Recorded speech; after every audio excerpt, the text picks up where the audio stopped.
Welcome back to another episode of SiXFramesPodcast. Yeah. Hey. We're all back after this long vacation.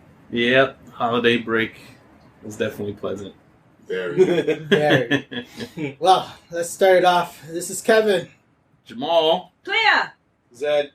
Alexis. What the hell was that? Lamb. All right. He's a Pokemon. Worse and worse. He's the Guess Who character. Who's that Pokemon? It's Lamb. He sounds like the burger kid from The Simpsons. Take your order, sir. Oh, yeah. The nerd, yeah. It's high tide, ho! And Jacob. All right. He Mario into it. Right. It's me, Jacob. All right. Well, this is going to be a very interesting podcast. We have a lot of, I think, good to talk about on top of the bad. Mm-hmm. So many good shows have been released within the last few months. I mean, between HBO and Netflix and Disney Plus, it's just like a plethora of just quality gold. Yeah, I know, right? It's just good stuff coming out in the works, and more to come for next year. So on our list, we're just going to go ahead and hit things off. Mr. Kevin, you're the guru on this topic. Me? I go first? Yeah. Why? Oh, you want us to go first? Positive, go first. Positive, go first. All right, so we're going to do Watchmen, right? So Watchmen is a series that was picked up by HBO, and it's an adaptation of the comic books. No, it's a sequel. It's a sequel. It's a sequel of the comics, because no relation to the movies. Mm-hmm. But if you see the movies, you have an idea, more or less, of what's happening in some of the characters. Because even though I didn't read the comics or watch the motion comic on YouTube, just watching the movie and then seeing the characters on the series, I was like, okay, I know who this is. I kind of know where this is going. I recognize the characters and the names and some of the flashbacks they would have on the television. So it wasn't too foreign to me. Yeah. So that. Either way, I thought it was good. Same here, I agree. Right? So I think going in kind of blind and just only off of what I knew from the movies. So watching the series, I was like, okay, this is actually pretty dope. Like from episode 1, where it started off with the Tulsa riots, yep. And then eventually led into kind of the development of the first hero, I guess, vigilante, mask hero.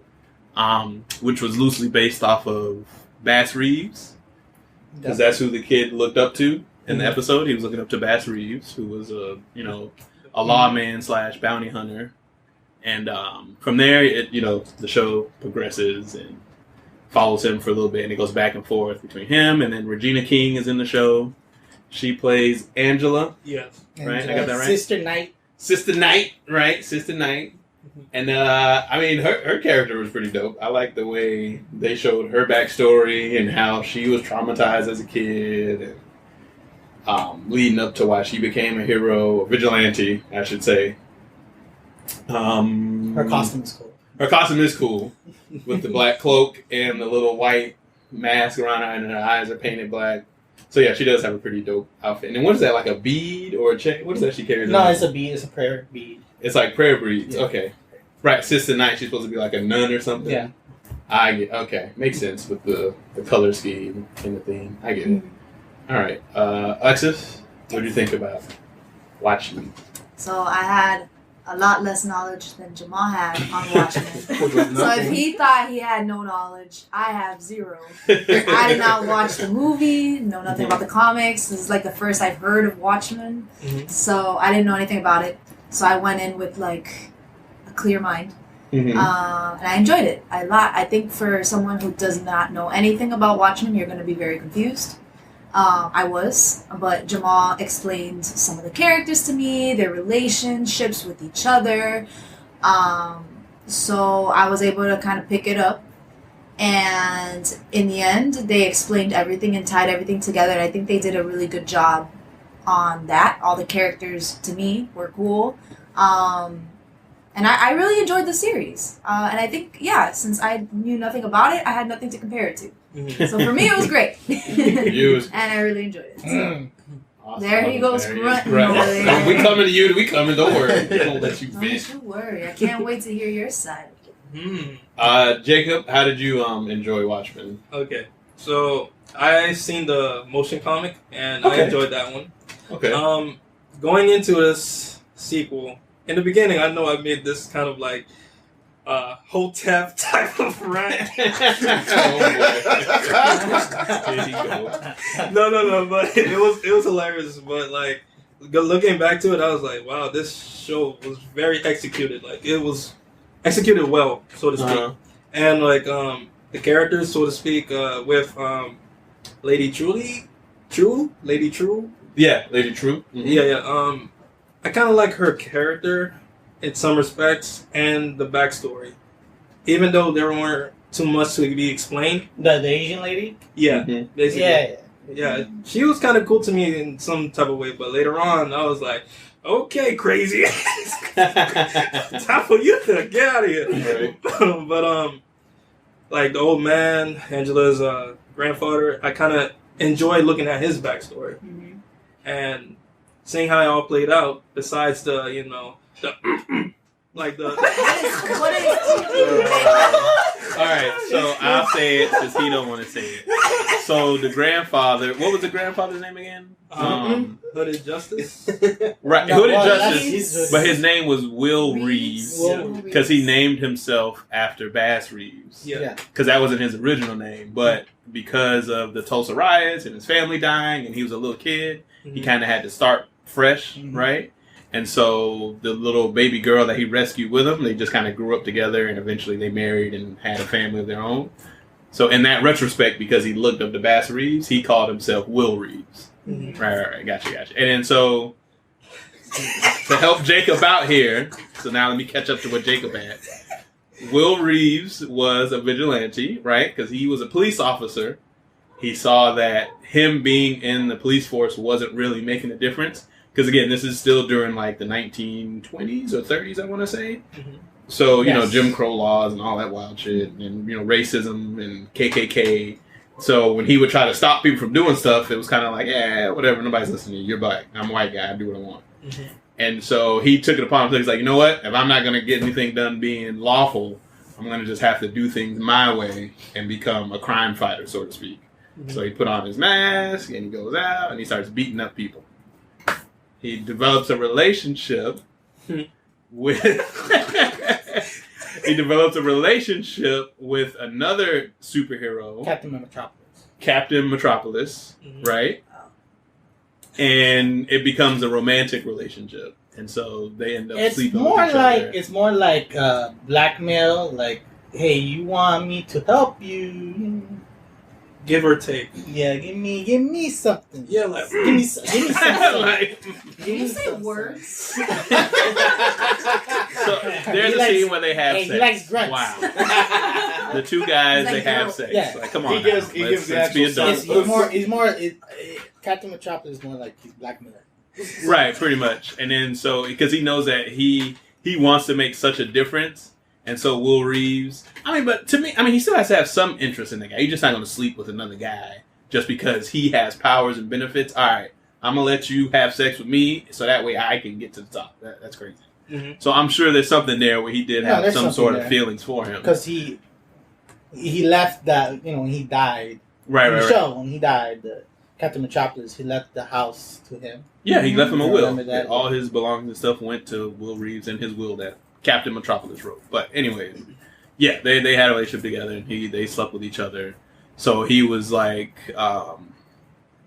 having an affair with Metropolis while he still was married and had a wife and kid at home. Yep. All right. So now we got that out of the way, Jacob. Good times. Yeah. But besides all of that, I mean, like in the beginning, yes, the story was kind of confusing. But when you when it kind of went down to the ending, almost close to the climax of how everything went down with Dr. Manhattan and how everybody's just looking for him basically because they're thinking that he's still in Mars Or in actuality, he's just here on Earth the whole time, just in disguise. I'm like, yo, this is so dope how they executed it so very well. Yeah, that big reveal was cool. I liked how they revealed that he was here and he wasn't on that video loop or whatever they were doing. Yeah, exactly. Yeah, to show him in Mars, but he was on Earth the whole time. Yeah, that was so dope.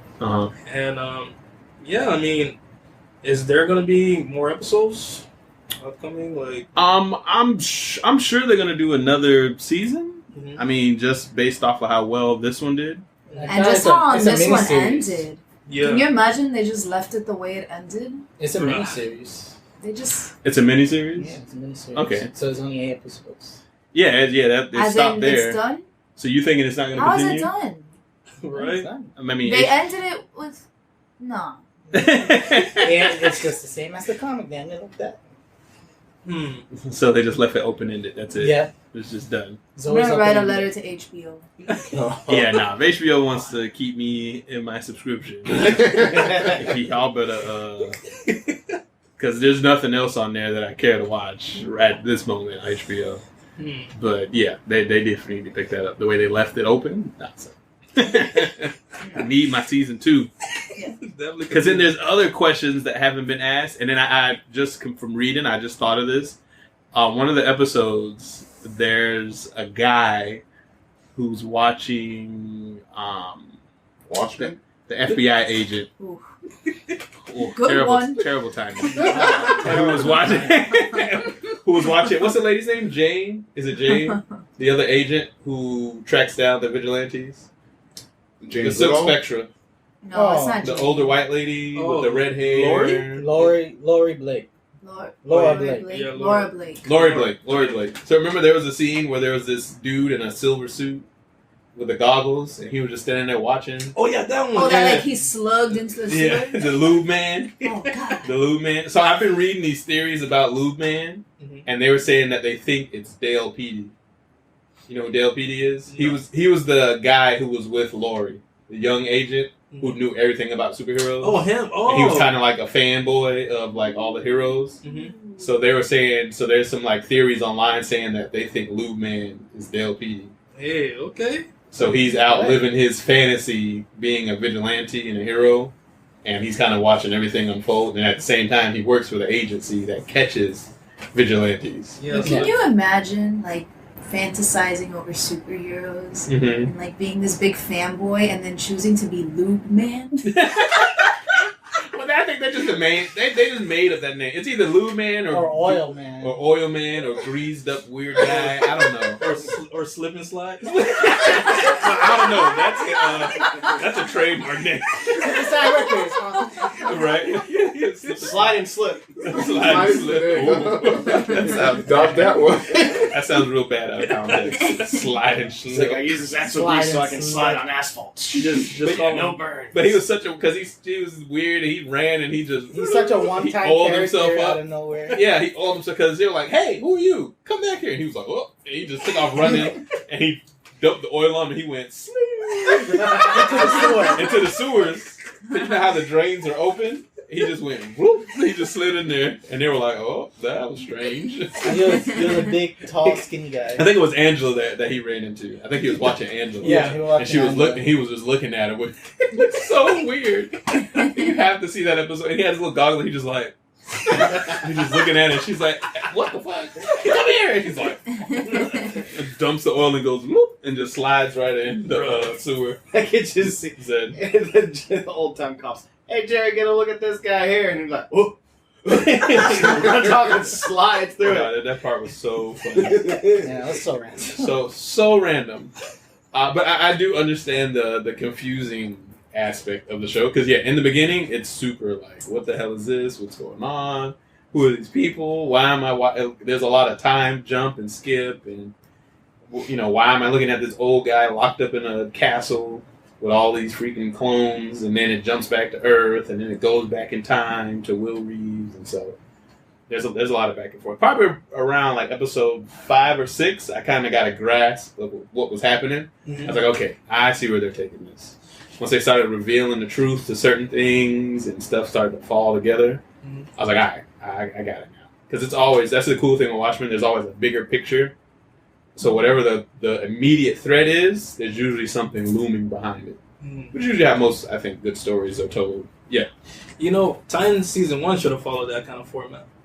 Yeah, they should have. Yeah. They definitely should have followed that format. We can have an immediate threat, but then the greater threat is still in the background looming that's leading up to.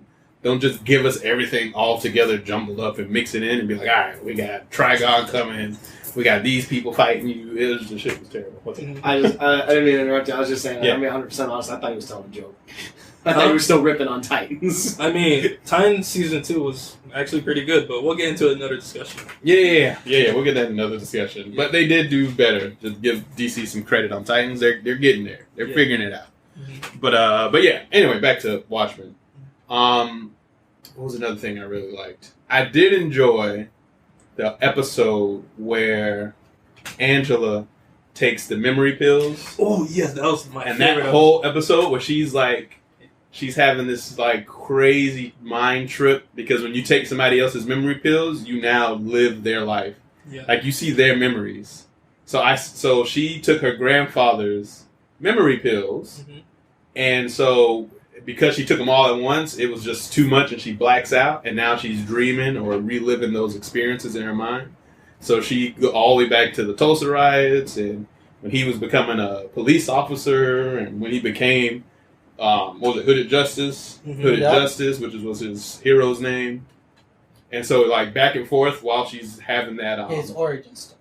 Yeah, his origin story. So while they're having that time lapse of her memories mixing with his, you see everything kind of mesh together.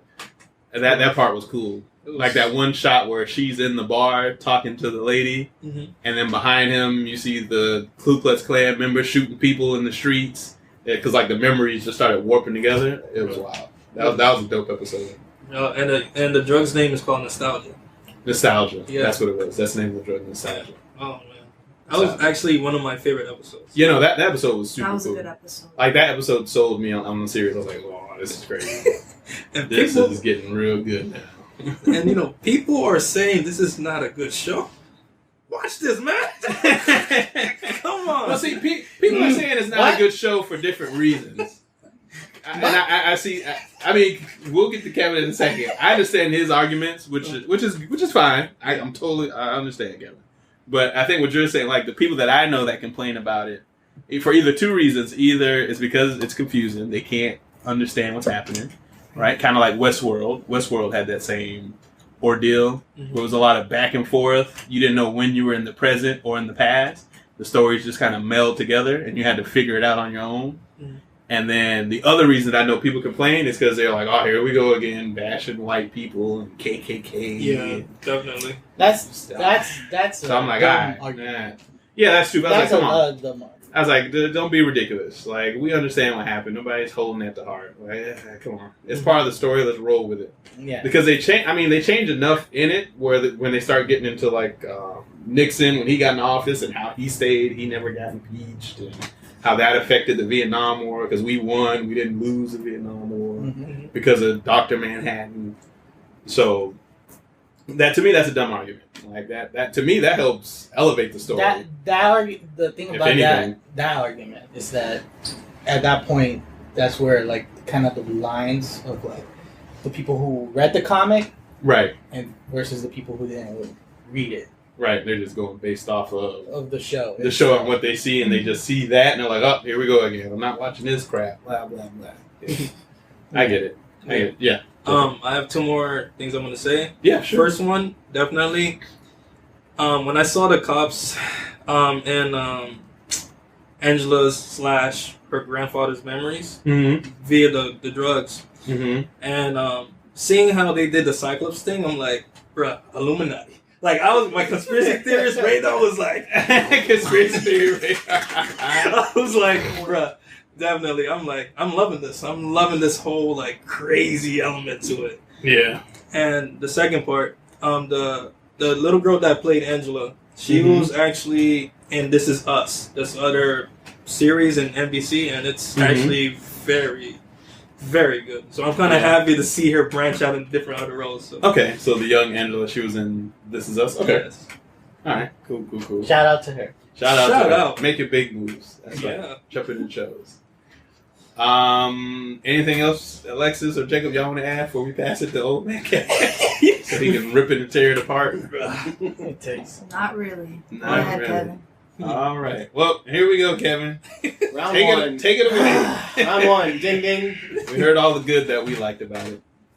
Y'all gonna sit here and tell me this is good shit. Yes, we're gonna sit here and tell you it's a good show. Let me tell you something. I actually like the show. I actually like the show. Okay. For people that didn't listen first. But I do have a lot of complaints about it though. Okay. Because it's not whether or not,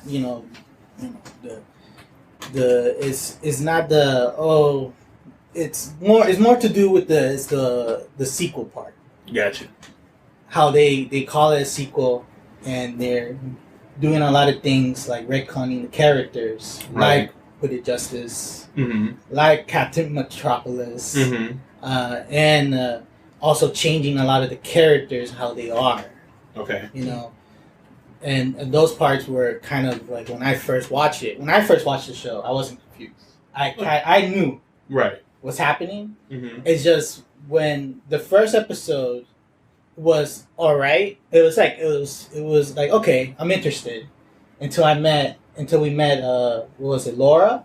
Mm-hmm. Then I was like my I just started frowning. I was like, what? Why is she here? Why is she here? And like for real, why is she here? She served no purpose at all. Okay. No, like for real. Yeah. All she did was kind of complain and wish that Dr. Manhattan was there, which confuses the shit out of me because in the comic she kind of already moved on, and she knows that this guy isn't that great. Like if you remember watching him later on with him and what's her name, Angela. And you see how their relationship was. Right. That's pretty much what happens to her and Dr. Manhattan. Right. Yeah. But a little bit more tragic because Dr. Manhattan in the comics, he really didn't like humans after a while. So he kind of like, oh, fuck these people. And he left. Yeah. Cool. So when I saw her, I was like, man, why is she here? And then when I saw how her character is, like she used to be this character who's more like she likes kicking ass and she's more spontaneous, but they made her needy and made her want the old boyfriend. Like, you already have a new boyfriend. What's going on? Right. And they don't answer what's happening. Like, they don't answer what made her change. Gotcha. And that's the part that kind of really bothered me. And I was like, I hope they don't do that to all the legacy characters. Gotcha. And since that, and it progresses, and when they introduce old characters, that's when I was like, oh, man. All right. Hold on. Mm-hmm. This is getting too out of hand here. Uh-huh. And it just kind of bothers me because it's like that the fact that the whole show was really like it does what it's advertised, trying to be a sequel. Right. But at the same time, it's really banking on the fact that like somebody like Alexis who didn't read the comics watched the show. Gotcha. Right. And just likes it for what it is. Right. And that kind of fails on me on like, oh, it's a sequel, but it's not a sequel. It's like you're just restarting and putting new things that never was in the comics, And and I always harp on it because it's like, it's a comic, it's written by one person, Alan Moore, right? And then after DC, I'm going off, but like after DC kind of was successful with Watchmen, right? They were like, okay, can you make another sequel, whatever? And he's like, yeah, sure, whatever. Just give me some time. But they're like, no, you gotta make more. And with that, he kind of left.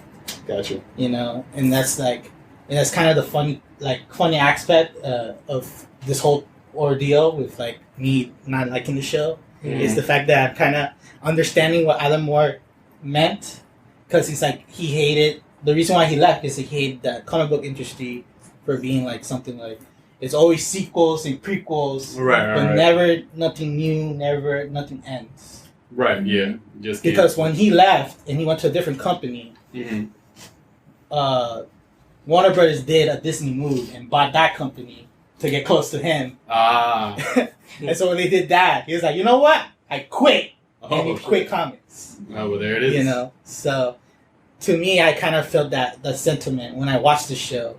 And I see the characters, how they're being kind of slightly altered and portrayed. Especially like, what's her name? Laura. Laura, even though she's not really like a big character, but like they just change her enough that it's kind of like, they don't need her. Right? And the one I was surprised is how they did with Dr. Manhattan and Ozymandias. Ozymandias, okay. Those two I enjoyed. Yeah. Like I enjoyed what they did to them. Although they did change their personalities. Like Ozymandias is he's calculating. He's not really a bumbling fool, mad genius in the show. He's very calm, reserved. He knows. Like he is, but like he's just calm. Gotcha. He's like, yes, I'll do this, I'll do that. Oh, I already did that. He's not. Oh well, you know. He kind of reminded me of Doc Brown. He's basically Doc. Great Scott. He's basically the evil Doc Brown. He's like, so he's Rick. Yes, he pretty much is. He pretty much was Rick. Yeah. And the Hooded Justice. I really like the Hooded Justice. Yeah, me too. Yeah, the Hooded Justice story. It was really cool. But the problem is, again, changing the legacy characters. Right. It got me kind of mad too because it's like, all right, since you're gonna change him, and this is a sequel, right? You gotta kind of show him what happens in between too, because he plays a big part in the comic. He's a small role, but he plays a big part with the comedian because in the Hooded Justice in the comic book, he dates Laura's mom, who's a Silk Spectre. Right. The first one. The first Silk Spectre. And she gets raped by the comedian after they take a picture for the superhero. And Hooded Justice sees him and then, beat the shit out of him. Right. And then afterwards, the comedian's like, oh, after he got his ass kicked, he's like, oh, I'll get you. Right? And afterwards, the Hooded Justice dies mysteriously. And that's why I think they use Hooded Justice in the show. Because his death and his identity was a mystery. Yeah. But in the comic, it was allude that comedian assassinated him. Right? Okay. So in the show, it's like, okay, I get what they're doing with like the beginning parts. Like, yes, he was the one that inspired everybody to become superheroes. But it's also like, okay, what happened at the part where the Watchmen happened? Like, what happened? Like, they actually dated Laurie Blake's mom. Right. Did he get assassinated by the comedian? Right. Was he really there? Right. In the show, they skipped that. They just went from beginning to like he's old. You're seeing his plans already. Right. Yeah. Coming to fruition. So that to me, I was like, oh man, what the fuck is this shit? I was being like Ozymandias. Right. God. Just all over the place. Okay, so then what about so that was your gripe with him. Now what about with the Hourglass, or was it Looking Glass? Looking Glass. Oh yeah. Did you like? Was he in the comics, or was he made just for the show? Looking Glass, he's made for the show. Like other characters that were made for the show, I like them. Okay. I like them because they're not tied to anything. Exactly. Right. They're not part of the legacy. Right. They're nothing at all. And that, to me, that's what I kind of like is those characters. And I wish this show was just about these original characters, not taking stuff from the past and then put them here, like some series we kind of talk about later, right? To move on the story, right? And at the same time, not explain the connecting points of how this is, how this came about. Right. So, that's pretty much it. And bro, let me say this. Even though I like the Hooded Justice thing, they made Captain Metropolis dirty, and they made the Minutemen kind of dirty. Yeah. Because like Captain Metropolis, they did more of his lore in the comics, and he was like a World War II veteran. He fought, and he wanted to be a hero, and so he had a lot of money. He earned a lot of money so he could fund the Minuteman. Right. Because the problem is like we could be superheroes, but we can't be broke. Right. Yeah. So that's what it is. Is like he funded them just so he could have them, set so they could fight crime. Gotcha. Right. And this show, they made him this sleazeball, guy who's like, I only care about, he only care about getting fucked. Right. As well as getting, sponsors and getting money. Sponsors and right. And so time. And then when Hooded Justice calls, and also when Hooded Justice calls, like, hey, I need everybody from the Minutemen to go and help me. Right. And they were like, oh, location. And he's like, oh no, what are you talking about? What about you just come over and we'll talk about it? Just bring your file. And like, right. I was like, what? That's not how Minutemen are. Right, they're actually a real superhero. They actually go and they actually do save the day. Gotcha. And that I was like, here it comes. Okay. Yeah, like truth be told, I was aggravated when they did that crap. I was like, man, this man got the secret files, boy. Right. He's literally telling y'all, I found where the Cyclops are hiding. Like, this is legit. The same thing I told you I was worried about, it's happening. It is going down. Mm-hmm. Come here so we can stop this. Yeah. And they're like, they made him seem like he was on some crazy rant. He's like, look, it's late. Why don't you come over? We'll hang out. We'll touch each other. We'll read the files. And he's like, what? What are you, man? No, bye. I click. I gotta go handle this because you tripping. And I found these people's secret hideout. Like, I need to stop this right now. Bro, it's like those conspiracy theorists on YouTube, and they're like, the Illuminati is real, and they try to convince somebody, right? Hey man, the Illuminati is real, bro. You gotta look around you, man. And then the person that they're trying to convince is like, man, you smoking something, bro. Right? Yeah, you're crazy. Exactly. So I kind of felt that. I'm like, bro, come on, stop playing, bro. Yeah, and that's again, it's like. That's very inaccurate to what they are. Right, yeah. Because, going back to the comics, a lot of the things that Alan Moore did in the comic was really to showcase, like, because this was the first comic book about bringing humans, like real people, like it could be you and me, and we could dress up and become superheroes. And just be heroes, yeah. And that's the first time this comic kind of resonated with people. It's like, oh, I could be, Rorschach or whatever. The only superpowered person is Dr. Manhattan. Yeah, that's it. That's the only thing is. And like the Zack Snyder movie, the only problem with that is that they gave the normal people superpowers because when they punch, they got like super strength and stuff. Oh yeah. He made them like they are ridiculously kind of strong, very skillful. Yeah, but in the comics they weren't. They literally punch and they get tired. Like, oh my god, this is crazy, right? We're fighting crime. Yeah. Oh, let's go to the thing and have sex. That's from the story. Right, that's from the story. But like, yeah, it's just stuff like that. That's just like, But like, I was really surprised when the Manhattan, when they mentioned Dr. Manhattan, and I was like, okay, how is that? Because in the comic, he says he's gonna leave. He's like, I'm tired of the universe. I'm gonna go and create my own. I'm gonna go to another universe and create my own life. He didn't say I'm gonna go to Jupiter and create life. Right. He didn't say that. He said I'm gonna go and create life. Odyssey of Wonders in the comic, he says, "Oh, don't you like?" Because at that point when the squid hit, he started to like humans again. Okay. Yeah. So when he said, "Oh, but why are you leaving? Don't you like humans?" Like, yeah, but I'm tired of this place. I'm gonna leave. Gotcha. Right. So it's kind of like it's a little scattershot a bit because it's like, okay, what happened? What happened here? It's a sequel. Come on, explain this, connect this. But so what they did is kind of erase what he said, made up some new stuff, and then just build on that. Right. That he was there. and he wants to look for Angela, and then the whole ordeal was like, okay, fine, whatever. Take it away. All right.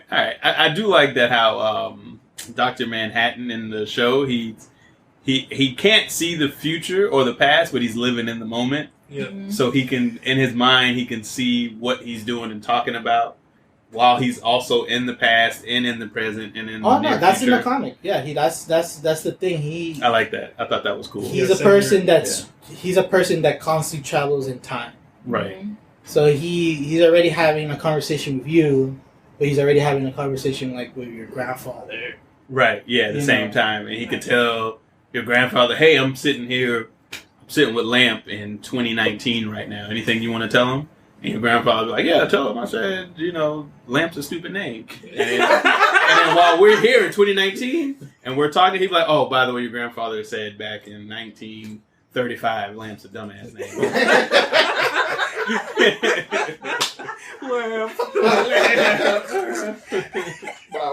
But that's how it works. So that's what I'm saying. That's how, to give you an idea of how it works. That's I really like pretty how much, they more or did it. less. That's like a simple way to describe it. I thought that was cool. Insulting was simple. Yeah. Yeah, and I really like how they did it in shows, just like in the comics. Pretty cool. Okay, that part. All right. It's pretty cool. The only weak part is the villain, the true villain. Yeah. Right. Oh, the true. That's true. Yeah, true. I didn't catch Lady that right True. away. Lady True, yeah. Lady True was the true villain. Oh my god. Yeah. So Lady True is just to catch everyone up and the listeners. Lady True is the offspring of Ozymandias, but he doesn't know it because her mom stole some semen samples out of his lab and injected it into herself. Mm-hmm. So when she gave birth, she knew that her child would be more than likely like a super genius because he was a super genius. Mm-hmm. And so she was kind of banking on that. Like, I'm going to get out of this being a maid shit because if I have a child who's a super genius, she can build and create all this wild shit too. So, yeah. And eventually, True figured it out. She deducted that, my father must be Ozymandias. And so when she tells him, he's like... not that. Her mom kind of probably told her. Yeah, I'm sure that too. Yeah, And she told her mom. Because the little girl is her mom. Right. Right. The little girl's her mom. There's a lot of wild shit happening there too. Yeah. But yeah, and when she brings it to him, he's like, "That's preposterous. I had never slept with anybody because I don't believe in having sex. Because sex is a waste of time. Blah, It's a blah, blah, distraction. blah. It's a distraction for their relationships." And he goes on his crazy Doc Brown rant again. He's pretty much a Muppet. He's like, ooh. He's very comic booky. Out of everybody in the show, he's the most like campy character. He very much so is. He's like, "That's preposterous. I would never have a relationship." And so she's like, "All right, whatever." Mm-hmm. Well, one day you'll see. I'm gonna show you, because she needed help building this elaborate machine so she can take the powers from Dr. Manhattan and give them to herself. Because she felt like he was a waste. He was like, he has all this power, but he don't want to help nobody. Yeah. Like, look at all this suffering still going on, crime and everything, people starving in the world. Like, why can't he just help us? I don't understand this. So she was like, I'm going to steal his powers, give them to me, and then I can help everybody. And so she came to him. She was like, look, I know it's a little too late, but if you help me, we can make this happen. He's like, all right, what do you want from me? She was like, yeah, I need some money. I need about however many millions of dollars. Billions. Billions of dollars, 30, 40, whatever, some crazy ass number. And he's like, what? So you came here to ask me for money? No, I'm not giving you nothing. And I'm going to do to you what I did and what my parents... Right, what I did to myself. I was born into a fortune, but I didn't use any of my parents' money. He was born with the fortune and he sold it off. Right, he sold it off. And he started from scratch because he said, I can do all this on my own. I don't need my parents' wealth. So I'm going to give you exactly nothing. Take care. And she was like, all right. So she left and she did it. I mean, she did do it. She built shit and did everything she told him he was going to do and created this crazy ass elaborate machine. And I was like, all right. And so she had brought him back and she's like, look, here it is. I want you to bear witness to my creation since you didn't want to help me. So yeah, that whole scheme, I guess. But you didn't care for her as a villain? No, because when you first meet her, I'm like, who else is this lady? Right. So she's not in the comics. No, she's not. She's just for the show. No, this is for the show. This is a new retcon thing. Gotcha. Okay. You got a kid and it's her. Okay. And so when she was first introduced, I was like, who is this character? And then when she talks about like, oh, I'm very smart about my own thing, I'm like, right. manager's child, Gotcha. Or whatever. Right? And so then when she reveals I'm your kid, I'm like, hey! Plot twist. Plot twist. I was mind blown. Right? Of course Didn't see that coming at all. Nope. No, of course you were mind blown. You have you're clean from Yes. this. Right. But like for me, I was like, oh, here we go. See this coming from a mile away. Yeah. Yeah. And so when she reveals her, like the way she does her villain thing, Mm-hmm. and they have to stop her. That was cool. I actually liked it, but like it's just like her character and how she was implemented, and and if you know the comics and you see her like a mile away, like I did, it's like whatever. Right. Yeah, she's the villain. Okay. Right. All right. And even Ozymandias kind of labels it too. He's like, I'm about to ready to fight my greatest arch nemesis, Lady True, and he shoots the fucking frozen squids at her from the. It's like a Gatling gun from the sky. Yeah. Sometimes this dude is so crazy. It's funny though. I like him. To me, he's the comedic relief in the show. Yeah. No, I think they had to, but it's very strange that they picked him out of everybody. Right? Out of everybody, but you know what? It works. It works. Yeah, it definitely works. Okay, but overall, I mean, we enjoyed for the show itself. Mm-hmm. You know, I guess we can say we enjoyed it for the most part. I enjoyed it. I did like it. It's just when I watch it, it does aggravate me. Of course. Oh, of course. Okay. That's to be expected. To be expected. Of course. I watch it. I'll be like, well, it's pretty good, and then like, why would they do? Yeah. I get it, Zach. We had our meeting Thursday. This man tells me, he's like, oh, I'm done watching Watchmen, but I took notes. Because I'm going to rip into this one. Yeah, you know what's funny? I just, because I was talking mad shit in our thing, and I knew I'm going to say, I'm not cheating. I kind of like the show. I was like, you know what? I'm just going to say, fuck this show. What the fuck? This show's garbage. I just troll all of you. For real. I Dr. Manhattan everybody here. Dr. That's exactly in disguise the whole time. Clea, did you watch it or no? No, but I did watch the movie. You saw the movie? Yeah. Okay. Alright. Well, I mean, if you get a chance, Lamp, if you get a chance, I recommend it. Definitely watch it. No, I recommend something it. different. If you never watched it, it'll give you like a lot of like oh shit moments when you're watching it, and I think you'll really enjoy that aspect of it, watching the story and a lot of twists and plot turns. Mm-hmm. I mean, we named some key spoilers, but there's still so much that happens. We can't cover everything within the time span of this podcast, so trust me, there's a lot more that's going on than what we talked about. Mm-hmm. Yeah, because there's some other big reveals we didn't mention either, so definitely watch it. Definitely worth it on HBO. And I hope they pick it up and don't leave it the way they did. Yeah. Because goddamn, HBO. Please don't. Please. One of the execs accidentally clicks on us because they're looking for something else. I want you to give us another season. Yeah, if you give us another season, please, original characters. Yeah, it would be nice to see more original characters. I would like to know more about the Minutemen characters. But then, if it's going to do that, then it should be its own series. Right. If that's the case, then they should make it take place during that time period, definitely. I would definitely like to see more about the Minutemen and more of the Hooded Justice and his storyline. I definitely know. Because that was a nice little treat that they were just kind of bloop, bloop, bloop, plopping in there. That thing was fire. Yeah, that was good. All right. Well, from Watchmen to Witcher. What does it say? Wicker Man. Always with the jokes. The beast! Not the beast! Oh, God, the beast! So Netflix has a series called The Witcher, which is based off the books.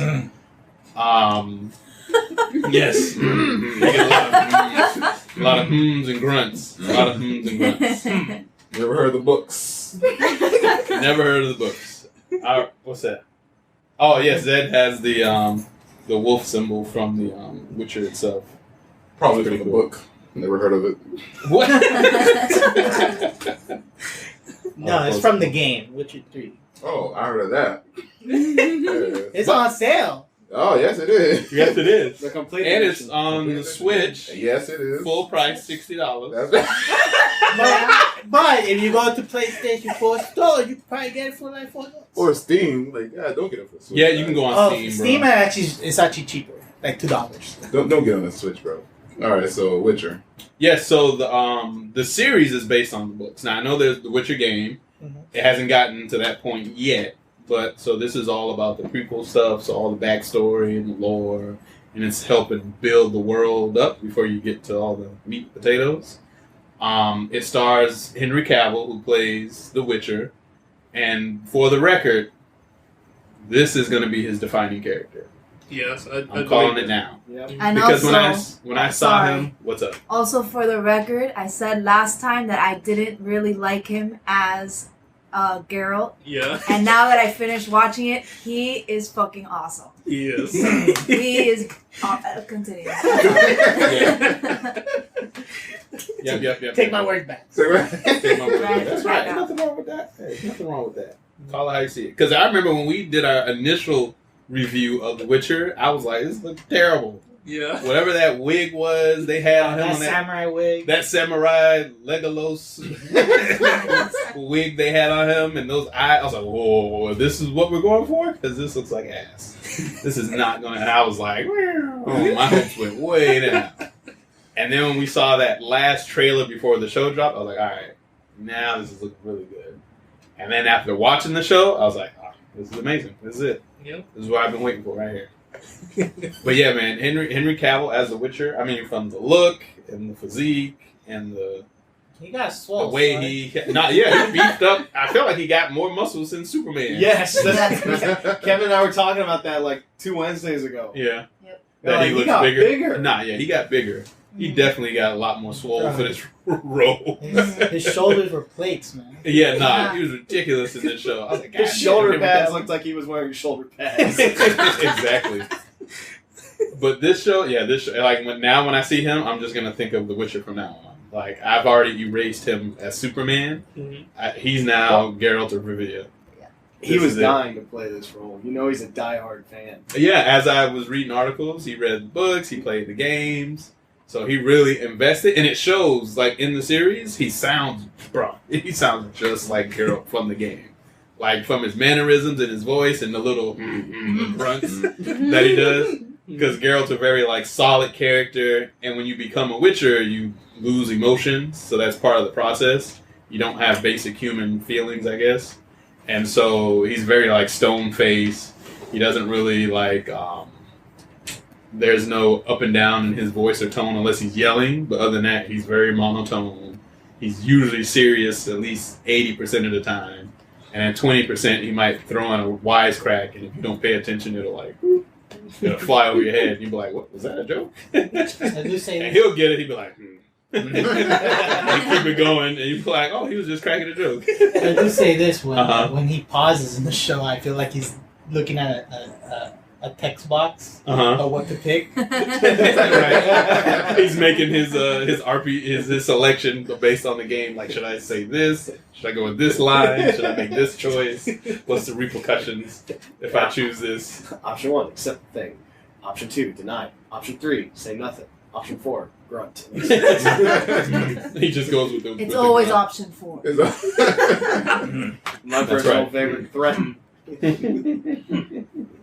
But the show, I want to say it takes place around The Last Wish or The Blood of El, something like that.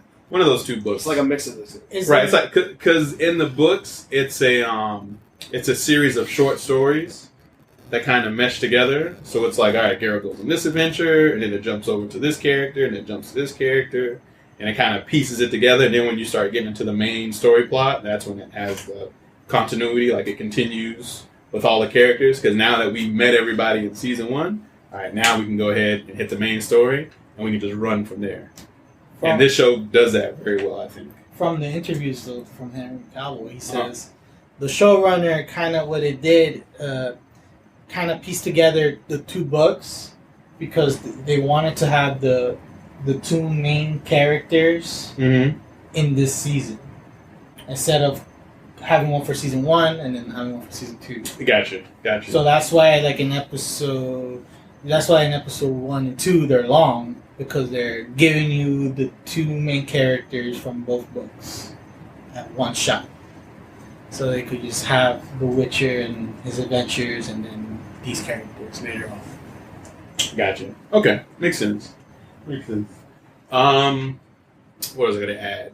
But yeah, I mean, this is like really good. The production's amazing. The score, the music. Oh my gosh. Toss your Before coin to Alexis. your witcher. Toss a coin to your witcher. Oh, plenty, oh, plenty. Oh, plenty. Toss a coin to your witcher. Oh, plenty, oh, plenty.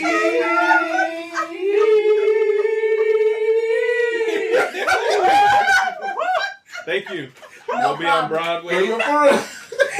Jamal's heard that like So I've heard this probably song 200 times. Every and just, morning like, she wakes up brushing her teeth. Toss a coin. That is the most memorable song, but there's like after that episode, if you wait in the credits, there were different songs. He did more songs. And I was like, oh, okay, here's some more. I like that. He has more songs. Yeah, he has more songs. It was funny because that was a banger. That one is a banger. Yeah, what's funny is that we'll play it for y'all after the podcast so y'all can hear it. Jacob did that. He did his rendition, and we're like, "Yeah, man, what you did, you made it more black." Because we were putting it slow. It was like a jamboree. Son, they went ham and cheese in the studio, bro. So funny. Like, bro, like before you guys came back, I was just like singing that thing with soul. I'm like, Pixar, this is why you need it. Then when the first credits came up, and you hear the girl like doing the high pitch like the singing. I was like, oh, he completed the mission in the level, like in the game. Oh, yeah. You hear that girl, she's like, and then you hear like a shoot, and it's like mission completed. Here's how much gold you got. That's true. That is in the game. That's funny. But if you, because I know certain someone here, I'm looking at him, skips the opening. If you pay attention to them, like the last. No, I watched the opening. Oh, the last The one. opening both credits. episodes. Yeah. If you watch the last one, how it all it's like the comes coolest together. thing. Yeah, all like. That Yeah, little they're all transition. I was like, I gotta watch this again. Yeah, that was cool. And then I played again. And I was like, I gotta watch this again. Okay, all right. That was just cool. Jacob. Yeah. You finish it, yes? Of course. All right. Had to. So, brief from what you saw of the series. Now, I know a little bit more because I've played the games and I've kind of skimmed through some of the books and stuff. But from your perspective, have you played the games? No, I saw gameplay. You saw gameplay. Okay. But going into The Witcher, did you know anything about the lore and the monsters and the characters? Nope. All right. So, like Alexis, she went into it blind too. I'm always blind. Always blind. How'd you like it? Bruh, I loved it. You loved it. Okay. Good. Like, bruh, from his to the flip. I'm like, Flip? What is flip? I'll translate. Fuck. Oh, yes. Geralt does cuss. He probably cusses the most out of everybody in the series. Even in the game, like, Geralt always cuss, like, fuck, shit, damn. Like, that's his thing. He's a man of few words, but he uses them wisely. To be honest, though, I ain't gonna lie.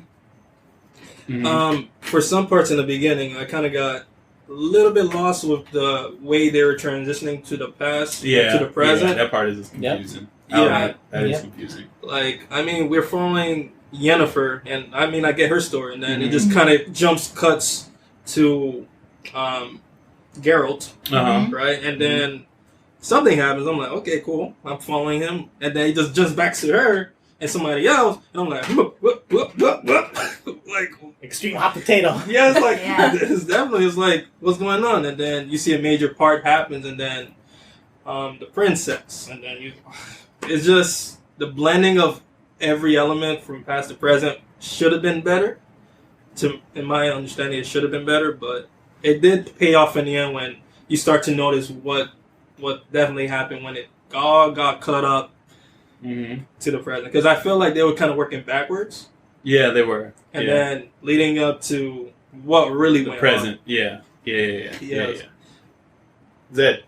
No, I agree with you because up until like what was it, episode 7 when it really started making sense the timeline. Mm-hmm. The entire time I'm sitting there going, "Damn, girl, your kid's in trouble and you're just doing all these side quests." Yeah, exactly. And then episode 7 happens and I was like, "Oh." Right, now it makes sense. I was like, "Damn, you guys need to do a better job at editing or storytelling, something else." I was like, because I thought, "Oh, this is happening."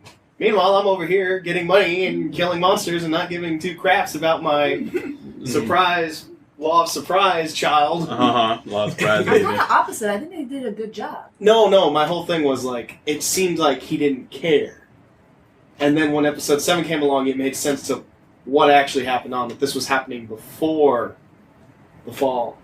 I don't know. Right, before the war. Because this entire time I'm sitting there like, you know this war's happening, you know this is happening, you know this castle's gone, what are you doing? But before that, I feel Okay. they did give you kind of hints that when each event was happening. Like you knew, like when Yennefer was first in the mage school and learning how to be a witch, you knew that was in the past. Well, I didn't really know until Jamal told me, but because I remembered Yennefer and Geralt being together in the game from watching Jamal play. So seeing Geralt and then Yennefer before she transformed and she was deformed, I was like, okay, so this is the past, Geralt's the present, and they kind of like hinted, and then when at the beginning they show the queen, remember the grandma, Ciri's grandmother. Mm-hmm. Yes, She the died, lioness. and then you see her again. I'm like, wait a second. Yeah, exactly. So Right, yeah. it's like you kind of know their First time episode, jumping. You know they're time jumping. I understand what you're saying, but they didn't really emphasize that much that it was previously or before. No, they didn't. It was kind of like you had to know, oh, this is before, because like me and Jamal, we've played games, and I've read some of the short stories, and I've read up on the game, so I know what's going on. But if like you throw like Clea or I don't know, Lamp into this, he's gonna be like, "What the fuck's going on?" He's gonna be like, "Geralt, fuck." Let me tell you, that was my gripe too. With the back but it was only in the first episode. Like when I was watching the first episode, okay, cool. I'm following Geralt. All right, we're gonna fight. We're gonna solve this mystery that he's gonna do with the wizard with titties. Stronger ball. Speaking of that, Struggle episode ball, 5. whatever's Woo, boy! I was sending that gift from Wanted where he had the papers. I was like, episode 5. Woo! Yes, Struggle Boy. When he first meets Yennefer. Oh, Yennefer. Oh, yeah. So, but anyway, after he went, and then it cuts to this girl just playing dice. I'm like, what the hell's going on? And then we're following a princess. We're following a princess, and the king is like, oh, I'm gonna fuck your mom. Yeah, okay, all right. And then they have a war, and then it cuts to her. It cuts to Geralt just talking to his horse. I'm like, all right. All right, I don't know what just happened. Is that the time skip?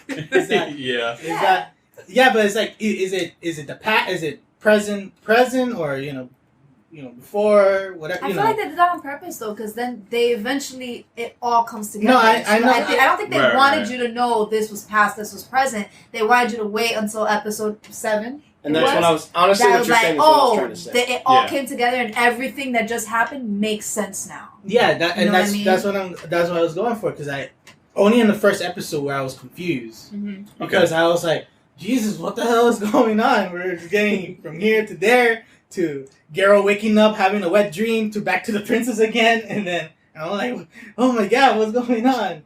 And then I was like, you know what? And then after it does like the reveal of like that moment where she has with the kingdom and all that stuff, and I was like, okay, I get it now. Right? It's just like, okay. And then we had the battle, that sword fight with Garo and those guys. And I'm like, oh man, that's awesome. Oh yeah, that's cool. Let's hold it there for a second. So that's cool. The fight choreography in this is like insane. This is probably like some of the best sword fighting I think I've seen. Pause. In any like show or movie or series, like crazy. Get on his level, Jon Snow. Nice. Yeah, nah, for real. Like the way he swings it and moves that sword, like I was like, son, this is wild. He trained. Wow. He trained for 6 months, is what they said. You can To tell. do the sword, yeah, no, you could tell how fluid he is, and you could tell they're not swapping him for a stunt double because it's him the whole time. They He wanted whipping that damn Incredible. sword, boy. They originally working want his stuntman to do it, and he said, "No, I'm Geralt. I'm doing this shit." Yeah, man. And his, I like that energy. Right? Mm-hmm. Nah, his sword fighting was like superb, dude. That shit was on point. Bro, I went back 10 seconds just to see the fight Yeah. between him and the girl. I was like, damn! Renfrey, yeah. This is Him good and shit. Renfrey. You go back and watch it again. Yeah, I watched that fight scene. Yeah, when him and Renfrey fought, that was dope too. Zed. When he was using the magic, that first part, remember when he's in Blaviken and the guys in the shields, and He goes, Oh, wow. he uses the I R was sign. like, yeah. Yep, when he uses his sign. And you feel the shake of the camera as he does Yep. it. I was like, whoa. And they all fall down. That was cool. My favorite part was when he was fighting in Blaviken and he drops one guy, he takes the sword and sticks it in his mouth. You remember that part? Yeah. And then from there, he lifts the sword up and splits the dude's skull in half and he drops. Oh, yeah. Did you catch that part? Oh my gosh. I was like, yo, this is what we're going to get? All right, let's do this. And he just started lobbing motherfuckers' heads off and limbs. And he stabbed that one dude into the door. He couldn't move. And he just went whoop and just turned around and cut his head off. His head went flying off. And that was it. He just kind of wrapped it up. I was like, yo, this is wild. This is like superb sword fight. Just like the game. He's super fluid with the sword and he moves and Not just that, It was on point. like my favorite part, like when I knew like, oh, so far it's gonna be something special. It's like in the beginning Mm-hmm. where you're just like you're waiting for what's happening, and then he pops up out of the lake with the monster, Oh yeah. and I was like, whoa, shit! I was like, oh shit! That shit caught me off guard when I saw this dude fighting that chupacabra looking thing. I was like, what the fuck? Chupacabra looking. I was like, damn, I did not expect this. The music in the background, damn, that was a slap. Yeah, Aren't they all slaps? Was it the Kukuri or whatever? The Kukuri? Kookaries. No. Kookaries. No. You know It was, it. Kookabears. I was saying it perfectly earlier. Now I'm having a What? Cookie? Cookity. That was Cookie? No. Y'all, now I'm gonna have to think of it. Cookies? The cookies. It ain't Kookaries. It ain't They're Kookabears. 5 long-armed monsters. Kikimara. Kikimara. I was finna look That it up, sounds but it right. came. Yeah, see, I was saying it earlier perfect. The Kikimara. Kikimara delivery service. Now, yeah, Kikimara delivery Yeah, no, service, but right? did you notice, like, because he took the thing of swallows, how his, like, His eyes were with black. you could see the poison flowing through him, which is why his eyes were all black, but in the game, they didn't do that. It was like a weird green. Remember? Yeah. No, because witches do alchemy, and they take different shots of elixirs that they create. And so with the elixirs that they take, it gives them boosted powers. So But it's also potent. yeah, it's super potent. Like it would kill any other average human. So you can see the poison running through his veins while he's fighting, but it also like boosts his strength and regeneration, depending on which ones he takes. Now they haven't really dived into it in the show, not yet at least. Maybe season 2 they'll talk more about it, because I'm sure people who aren't familiar with The Witcher are like, why does his eyes turn black whenever he fights? You know, what's these little bottles he holds that he always takes out and sips? Mm-hmm. So those are his elixirs that you make to boost your stats, pretty much, in the game at least. So I'm sure they'll probably translate that in season 2. They'll probably go more in depth on the Witchers and schools and some of the practices that they do. They mentioned Vesemir, and I was like, oh, here Yeah. comes Papa Vesemir. Yeah, they do say his name, Vesemir. He's the Witcher that trained Geralt. So That's going to be cool to see next season. I also wanted to hear from like you guys because since I really only watched them all, kind of play The Witcher 3 here and there. I don't know too much about the characters, so I wanted to know like what do you guys think of the characters in the show, like the main characters, like Geralt, obviously awesome. So I don't know if we did go over Geralt's him, on the top, but I would say like Yennefer, Ciri, any other main characters. Like how do you think they are portrayed in the show compared to the book and the games? They got the eyes right for Yennefer. That is like spot on because her eyes are supposed to be like that type of color, and the whole mentioning of her smelling like lilac and gooseberries. Yeah, and she always has a thing for wearing black, so they got that. Thank God they got that. I had problems with Triss. Me too. I was like, oh, okay, she's a good. No, I like the actor. Dye your hair red, and I'll be happy. That's honestly just dye your hair red, and I'll be happy. Yeah. I was like, I want my redhead. Give me Triss. What about you, Jacob? Did you care for them? No, not really. I mean, the performances were amazing, to my understanding. I love the acting. Especially for Yennefer, when she was like the Hunchback of Notre Dame in the beginning. Like that's why she's gonna flame your ass at the end. Yeah, right?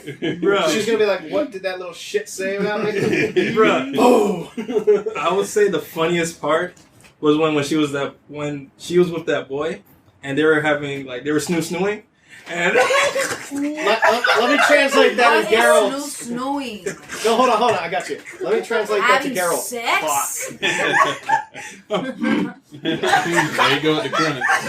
They were bumping and grinding. Okay. Yeah, that one scene had me dying. Bro, that thing was funny. She was like, No. Remember, no.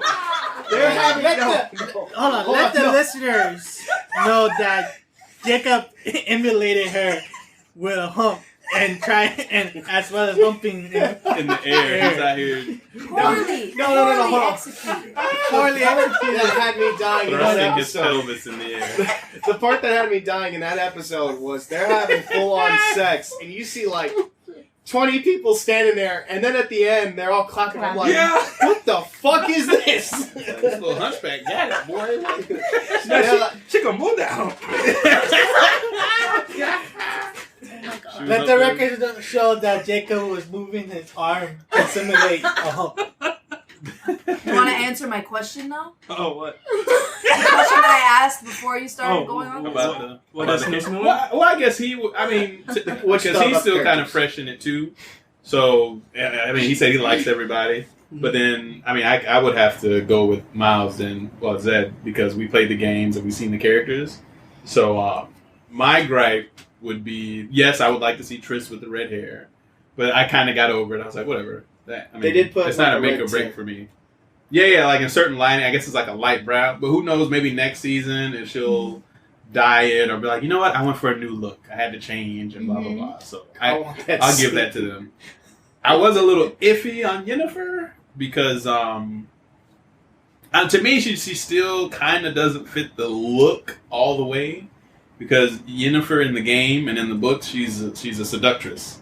So she's known as a super beautiful woman, and the way she holds herself up, she just exudes that confidence and power about her. Yeah. And I didn't get that from this Yennefer. Thank you. But I guess she's still kind of fleshing out, so I'll give her that. I don't want that to be the reason I'm like, stupid show, you know? Mm-hmm. But that was my one complaint with Yennefer. I just didn't feel that from her like I do in the series, in the games, and in the books. So I would like to see her kind of show like, bitch, when I step in the room, everybody shut the fuck up. You know what I mean? Right. Like, I'm Yennefer. Like, hey, I got all the powers. I can blow this whole building up with snapping my finger. Like, I'll literally take your breath away. Like. Right, yeah, lay it down right now. Just like that cutscene in Witcher 3 when she appears and everyone's like, well, shit. Yeah, exactly. Like, Yennefer's here. Oh, shut up. I didn't get that from this Yennefer either. Again, I didn't really know too much about her, but I didn't really get that from her. Mm-hmm. Right. But I think she's still cool. Yeah. No, she is still cool. I think she's still. I mean, the actress is doing a good job. Yeah. She sounds like her. Like, I get that when she talks. I can hear Yennefer speaking.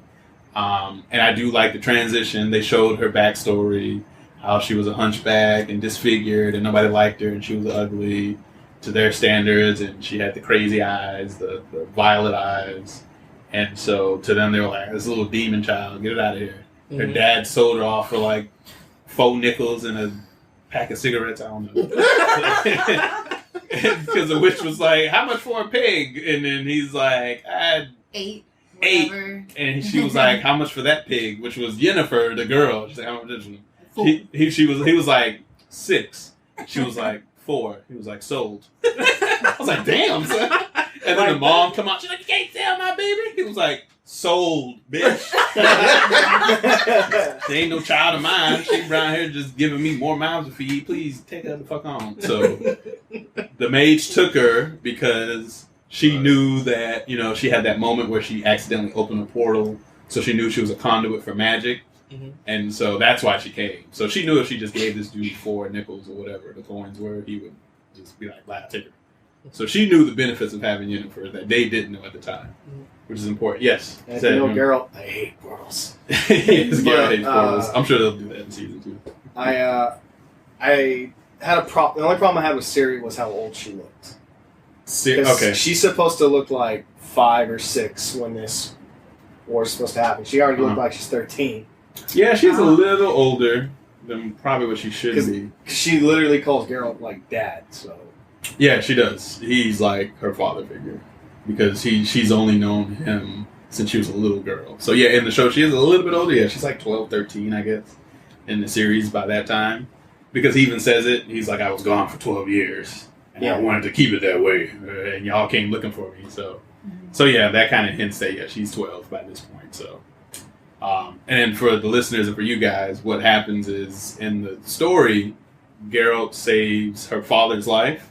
So in return, he owes him a favor. And so if he doesn't have money to pay, he can offer law of surprise. So something that which I've owned that I do not know of yet. And in most cases, that's usually a child. So because his soon-to-be bride was pregnant with a child, it's something that he owns, but he doesn't know it yet. So when he figures out, oh shit, she's going to have a baby, that's the law of surprise. So now that baby belongs to me. So Geralt gets the baby.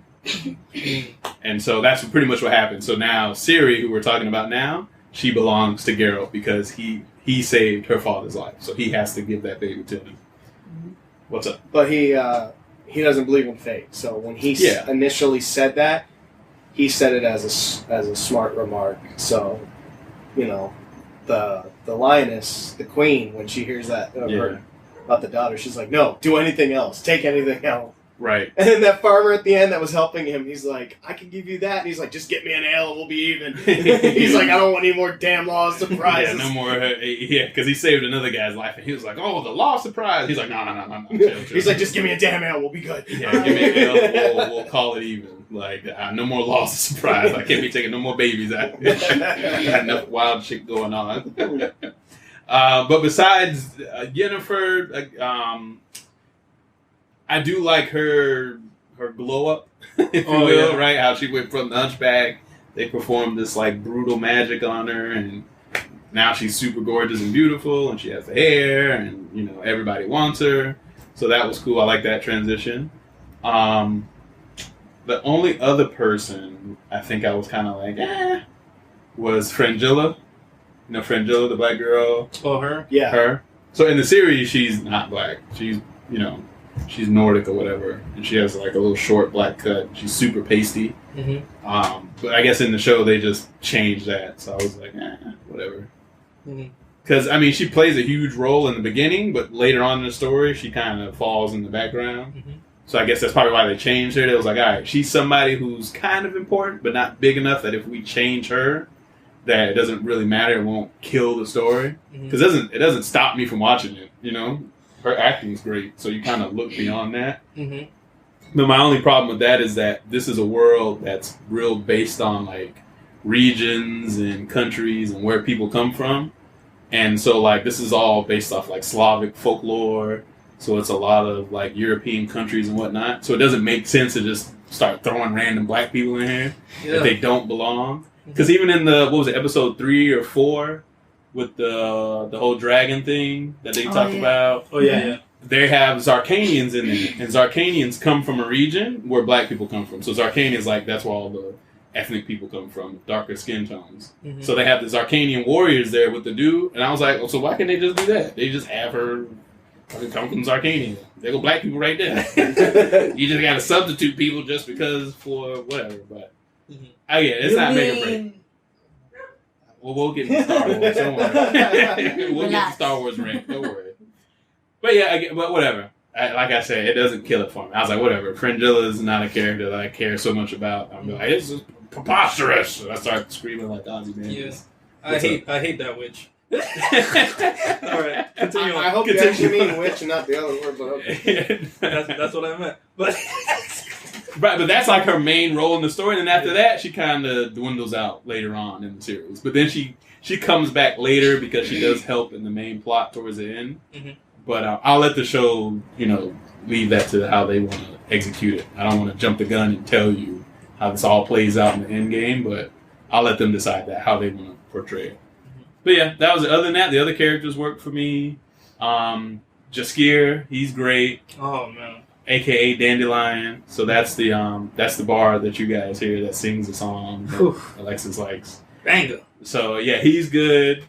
They have yet to show some of the other characters that Garrett runs into. So far, good for me. I'm running with it.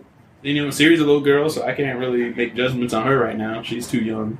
So she hasn't developed into the older woman that I know her as in the series. So we'll see how that plays out. Can we talk about the monsters? The monsters. Oh my god. Yes. They look so good. Nah, the monsters. And they didn't look cheesy at all. Nah, they didn't. Especially the Kikimora. I was going to say the Kikimora in the show looked better than the one in the game. Because in the game, they just look like little bugs. Yeah. That's it. And they don't really have that face, and they just dig and burrow and pop out of the ground. That's it. But in the show, it's like this giant, nasty-looking crab/spider. Crab monster with the head on it, and chupacabra, like Clea said. No, I think it was nasty. I was like, yo, what is this thing? And then when he said Kikimara, I was like, oh, shit. No, that shit was intense. That thing got an upgrade. Yeah, it did. Now, they look way cooler. And even when you run into the Neckers are in there, too. Somebody online was saying, "Oh, it's the undead." I'm like, "No, that's a necker. They little hunchback things that go around for the dead body and eat them." They're kind of like ghouls, I guess. Yeah, they're ghouls. Yeah. The Strigoi. The Strigoi, yes, and he gets slashed and poisoned. Clea, so you saw... I was able to see the first episode. Right. I loved it, and I'm definitely going to finish it. I thought it kind of started off a little bit slow in the beginning. Maybe that's just me, but...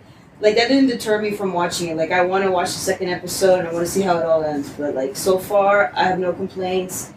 Bro, Henry Cavill, and them swords, let me tell you, it's amazing. I want to see more of that. Both hands. They should just have Clea just do the taglines for the show. Right. Henry Cavill with both hands, I'm telling you. Whoa. Thrust forward. Right. Henry Cavill with both hands, let me tell you. And then for the other characters, did you like Yennefer? Did you care for the Queen? I like Ciri. I like the characters so far. I don't have a problem with anything. I really like it. For some weird reason, it kind of reminds me of a very dark Lord of the Rings. I don't know why. But again, I loved it. I want to finish it. I want to continue. Yeah. And I want to season 2. Where's my season 2 at? Yeah. Development. I gotta say, because a lot of people were kind of upset because they kind of did what they called the supernatural effect for the djinn. Oh. But I actually liked it because I think it would have been a lot harder to describe lightning flying around in a room with a blue mist. Yeah. So them doing that dark, shadowy figure, that's cool. That worked for me. Yeah. Because I think it was in the book and the game. They also say it's hard for mere mortals to see it. Yeah, it is. You have to take a certain type of swallows to see it. To see the djinn. Yep. So that's cool. I have no gripe with that. And I think I heard other people complain about the design of the dragons. Yeah, they were good. But I was like, it didn't bother me. I'm fine with the dragons. I like the... because they're comparing it to Game of Thrones. Exactly. So I was like, all right, they're not on the same budget, so time out. And it's not, not the same universe. Who knows? Maybe next season, Netflix be like, all right, bigger budget, bigger production value. let's like hit it home. So, and that same thing happened with Game of Thrones. Like in the beginning, it wasn't as strong as it was towards the end with production value and graphics. But now I don't want them to put CG over story and right, and that's too. The problem. Yeah, like give me a little bit of that, but I want like a lot of the story. Exactly. Because The Witcher is based off story. Yes, there's monsters in it because that's what he does as a trade. He hunts and investigates, scenarios that involve monsters, but it's more about the story. It's not just let's go kill the monsters. I better get the Griffin. Oh, I'm sure that's. I 100% agree with you. I'm sure that's gonna come. I want to see him kill a Griffin. Yeah, I'm sure they'll throw that in there. They got to throw in the Griffin battle. That'll be dope. Jacob. Yeah, but wasn't it like most viewed on Netflix? Yeah. It's like most on-demand series on Netflix is The Witcher. Wow. And I totally see that. I told all you motherfuckers, you didn't believe me. and then I also heard a lot of people after watching The Witcher, they just jump back in the games to play the Wild Hunt. Yeah, to play. Yep. The game purchases went up. Game purchases went up. I'm telling you, man, CD Projekt Red. They smart, boy. They were thinking ahead of the game. Because they sell like 300 copies, 300 million. Yeah, that sounds a little high. 300 million. No, when the third one came out, that was their biggest one. Yeah. When the first one came out, people were like, "Oh, what's The Witcher?" And then it was like, but the fans of like the book were like, "Oh, cool, there's a game." Uh-huh. And then when the second one came out, they were like, "Oh, okay, we played The Witcher. Second one's cool." And then when the third one came out, what's that roaring in the distance? People running. We're Nilfgaard, Yeah, exactly. They're like, "Man, the battle stations, nerds!" Definitely. And now, Lamp, you saw first episode. Yeah. And how'd you like it? What was your perception? I mean, honestly, you guys pretty much covered everything. Like the only thing that really got me, like really hyped for the show, just going forward, is just the sword play, and the way he had, like I said already, like the way he handled that sword is just goodness. Both hands. Let me tell you. You saw what he That's just spicy. Were you able to follow along with the time jumps, or did that kind of throw you off? It didn't really throw me off at all. I actually didn't mind it at all. It's just I didn't know it was like a time jump, honestly. Until you guys, I'm like, hold up. Like, I didn't even know. Like, it was a hunchback yesterday. Now she ain't controlling the school. See, they don't time jump Yennefer. They don't time jump her. They time jump between everybody else. Yeah, but I only saw that first episode. Well, they time jump her in the well, beginning. I don't know about who the fuck Yennefer. Hunchback, huh? What? Am I missing something? Oh, Yeah, like she the rest doesn't of the even come out season. yet. She comes out in the second episode. Like, yeah, it finishes I guess off. episode 2 she comes It finishes off when they're like dipping from the castle and Gotcha. All right, Gerald so episode 2, being like everyone's ass and they're like, "Oh, you're gonna meet the bitch in the forest," and they're like, "Who?" It's like, "Oh, next episode." Yeah, I do. And in that part, I'll jump to you. Is that I do like that first episode because in the games he already has the nickname the Butcher of Blaviken. So that episode shows you why he got that name, the Butcher of Blaviken. So that was cool to see because I didn't know that's the reason behind it. But after watching him butcher everybody, they were like, "That's it. That's your nickname, the Butcher of Blaviken." Okay. Yeah. He didn't White want Wolf. Huh? No, he didn't want it. But I love the bard, Jess Keir. Just when he's like, "I can rewrite your name," and then Alexis's favorite song happens, and then I forget which episode it is, but that farmer, he's like, he was standing on the ice like it was ready, and then he was eaten, and then you just see him there writing. He's like, "Oh, this is great detail. Geralt never gives me any of this," and he's like, "But he's dead." He's like, "Ah, he's fine." He comes walking in all covered in like guts. And he's like, "See, I told you." He's okay because he's writing all of his tales and the story. Yeah, because the story is told through Jaskier, the bard. He's the one that tells the story of The Witcher. So that's the cool part about it. But yeah, if anybody gets a chance, watch it. You guys definitely finish it. And then, we'll come back to it and y'all can give y'all full thoughts of the series. But for us who did finish it, I mean, fantastic. I love it. Oh, yeah. Go ahead. Yeah, so one more thing. Well, two more things. All right. I mean, like, he got so buff for this. The leather for his costume kept ripping, so they always had to keep retouching it. Oh, what? Really? Damn. Yeah. It's probably why remember that one episode they just took the shoulder straps off? Oh, yeah. They're probably like, man, look, we keep sewing this man's outfit together. Just that, I was on one episode I was watching, I was like, hey, why put your shoulder straps on, man? You're fighting this thing. Mm-hmm. And I was like, oh, well, Jacob says that, it makes more sense now. And the second one is that Toss a Coin to Your Witcher is on YouTube. So, toss a coin to your Witcher, oh valley of Jacob. Come back Did to you us. think we didn't know it was on YouTube? Where do you think I've been listening to this song? Bruh, no, it's going to be out. Well, I heard the soundtrack's going to be released somewhere else. The full soundtrack's on YouTube, by the way. Let's add that. Yeah, people are already on it. So just started hearing record. When I looked it up, 2.7 million views, just that song. Yeah, 2.7 million views already for that song. It needs to be on Spotify, because I'm going to... Number one song of 2020. Right, that's it. Ending the year out on a high note.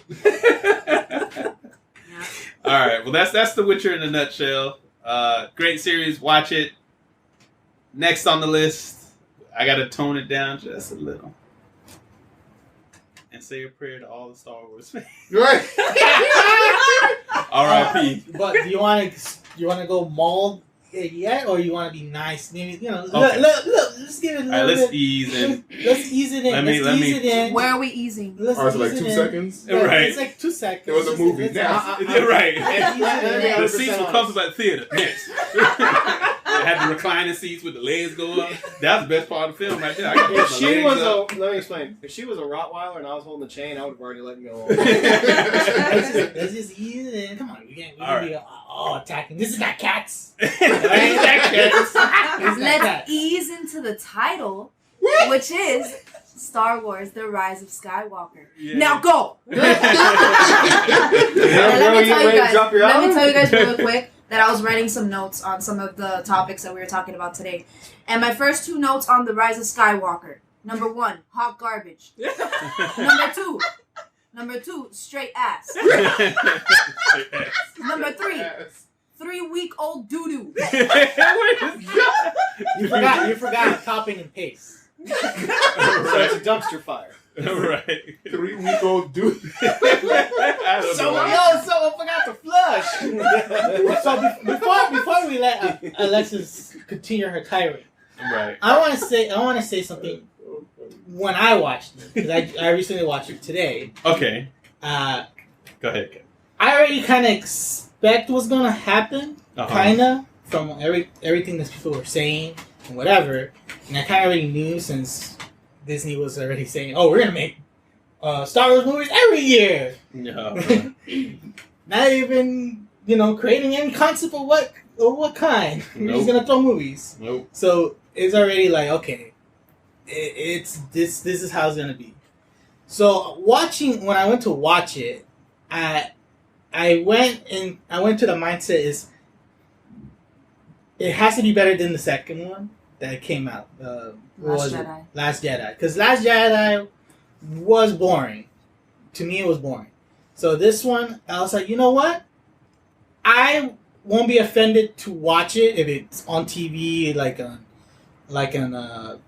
was it FX or whatever, and they show it's like, okay, that's fine, because it has more action, it has some great effects, and it has that little village thing. That's I like that, but then everything afterwards is like, well, Burning Man. Yeah, Burning Man, but everything afterwards is like, well, that choreography was dope. Man. Oh, it was. And they were all dancing.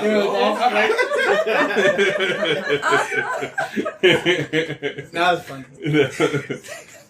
Go ahead, continue, Kevin. The one thing I find funny is when Billy D. Williams shows up. Yeah. He's like, hey, everybody. I want to fuck everybody here. What's going on? It's a space pimp. Right? Space pimp. That's exactly what he is. He was a space pimp. Lando Calrissian. Lando was straight up space pimp. He was not there for long, but like, boy, was he. Because he's such a cool guy. You just get that vibe from him. Son, he was like, hey, hey, tell Leia, what's up? What the fuck? Leia knows what's up. This was not a part of the original deal, but I'll accept it. And then like towards the end, I know I'm skipping, but like this character is it's ridiculous how they shove it in here just to do that, just for nostalgia purposes. And he's at the end, he talks to this one girl, he's like, "You want to find out who you are, Julia?" I'm like, what? That's some pimp shit right there. I like how you said that they just threw him in there just because. But Kevin, that was the whole movie. I know. They just threw things in there just because, and then didn't explain it. I know, but it's just hilarious that he just because, and his because is, hey, tell Leia what's up. call me on my phone. Right, for real. Hit a brother up real quick. Why you gotta call him on your phone when you could just talk to him through the Force? Hold on, no. That's Finn, all right? Right. That's Finn who's Force sensitive. That's very true. That's Finn who's Force sensitive. First of all, Zen. You're literally reminding me of this parody online where this guy's like, and then Han comes in and he goes, "Remember Star Wars?" And then Leia comes in and goes, "Remember Star Wars?" Yep, well, that's pretty much the movie. Nostalgia. Remember Star Wars. That is pretty much remember Star Wars. Much the movie. But that's the funny part about it. And well, Finn, man, he useless. Yeah. All he is just a scream in the movie. and him trying to confess his love to Rey is hilarious. So no. Was it not? Because that's what I took from it. It was pretty. But that's funny. not what it was though. Oh, it wasn't. No. J.J. Abrams released a statement saying what he wanted to say in the movie. So just for clarification, Which is even more dumb. Just for clarification, we're jumping around a lot right now, and I guess we can come back to that. Like, let's remember that point because I have that written down. Yeah. I think it's very stupid. Well, I think the whole movie was stupid. Wow. Yes. This man rolled his eyes. All right, so let's do this so we can gather our. Let's gather our thoughts. Because it was a lot. So we'll break it up. So there's Act 1, Act 2, Act 3. So Act 1 is the beginning. I'll go make 2. Act 2 would be in the middle. And then Act 3, of course, is the ending. But so I feel like the movie was so non-memorable that I don't remember what was in Act 1, Act 2, and Act 3. That's what I'm and then Kevin just saw it, so I'll help refresh your memory. So let's dissect this movie. All right. So can we not say Star Wars: Rise of the Skywalkers. All right. This is the third film. This is the last one of the trilogy. It is the last one. All right. This is it. They're closing it out. So Act 1. Let's start there. So in the beginning, we have Poe and Finn racing with the Millennium Falcon. Remember that part? Yes? Of course. All right. And they're, what was it called? They're trying to get the information. They were jumping. Lightspeed. They were lightspeed jumping. Again, never happened before. But apparently now it's a thing.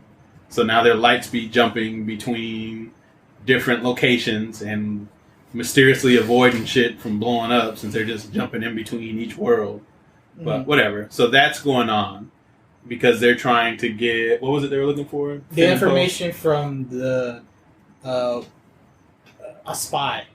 Right. From the New Republic. Right, from the New Republic. There was a spy they had to go meet. You're absolutely right. So that's who they were going to go after. They were going to look for the spy that was going to... Or the mole or whatever that was going to release information to them to let them know what, the New Republic was up to and where they were going and, whatever the case may be. So we're here. We're in the beginning. So this is them... jumping around. The shots were just super we're here, now we're here, now we're here, now we're here, now we're here. But then they went to the desert planet. That's when they went to Burning Man to hang out for a little bit. Well, not yet. Well, hold on. Right, they skipped a very important part in the beginning. In the beginning? It cuts we meet Emperor Palpatine again. Oh, yeah, that was right in the beginning of the movie. Now, let me tell you something. Straight off the bat. You're right. Palpatine is obviously a very important character in the Star Wars universe who we thought was dead. Of course. So, right, because he died. How are you going to tell me in Episode 6 that you thought it was a good idea to reveal that he is still alive at the very beginning of the movie? That was such a poor choice, and I said it right away. As soon as they revealed him, I just why did they do this right in the beginning? There was no, like, you would expect a character like Palpatine still alive. You thought he was dead. You would think there was some big build up to that. Something, you know, kind of anticipating, hey, this is a possibility. He might still be here. No. That wasn't hinted in The Last Jedi. But The Last Jedi obviously did not hint at anything at all because they could just scrap that movie and we're not missing anything. Right. Because J.J. Abrams completely retconned the whole thing. Yep. But instead of starting the movie kind of hinting and throwing like little, you know, hey, maybe Palpatine's still alive, but not even mentioning the word Palpatine, kind of just, you know, hinting that there's something larger at play here. No. We're just gonna give him to you right away. Here he is. Yep. No. Darkness is everywhere. It's me. It's your uncle. Hey, that's who it was. But I guess it's because he has unlimited power. Oh God, that was awful. Almost as awful as the movie. That's worse. I like more being like, it's your uncle. So go ahead, Dad, because I'm gonna jump into it. Do it. He said it too. That was the best part. Yeah. So right, Alexis is correct. That is in the beginning, like very beginning of the movie. You see Kylo Ren go to this Sith world that's off the radars, that's been hinted at in like novels and comics and the lore of Star Wars, and he finds it. He knows where it is. All right, cool, whatever. He figured it out. Cut to Rey training. But before we get to that, then Palpatine, after they reveal Palpatine's still alive, he never died.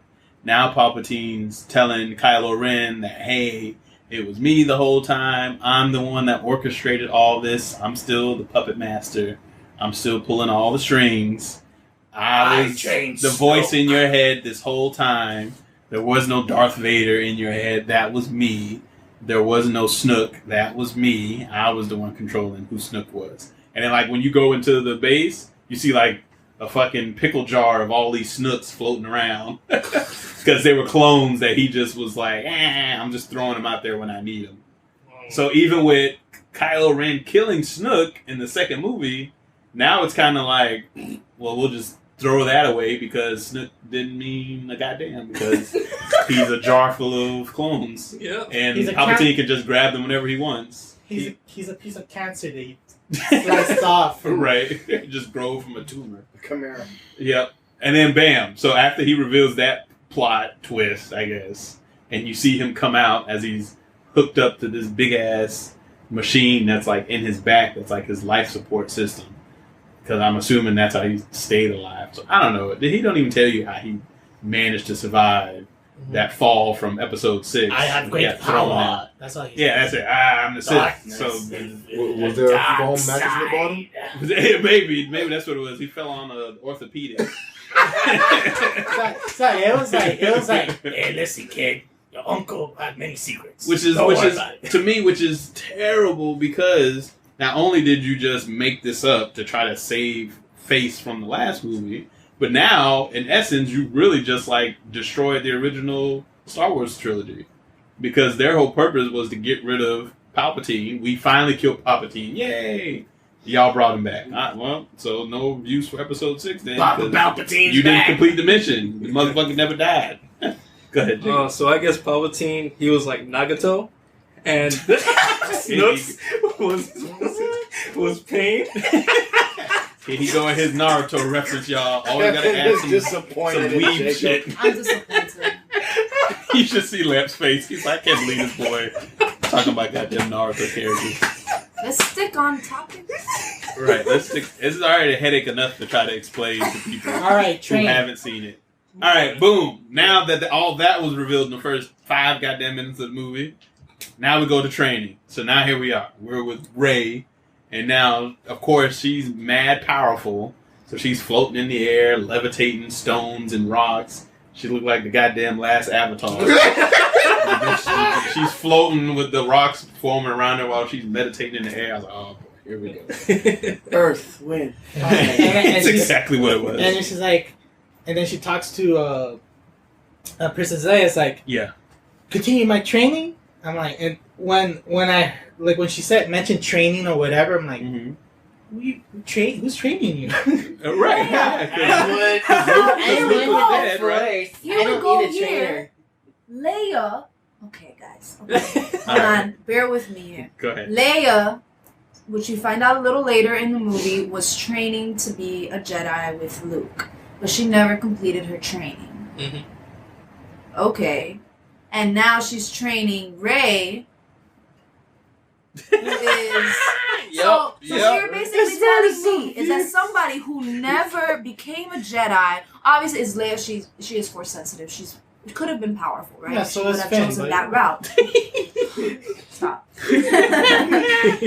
So somebody who never finished Jedi training is now training the most OP Jedi I've ever seen in my entire freaking life. Oh, she's OP.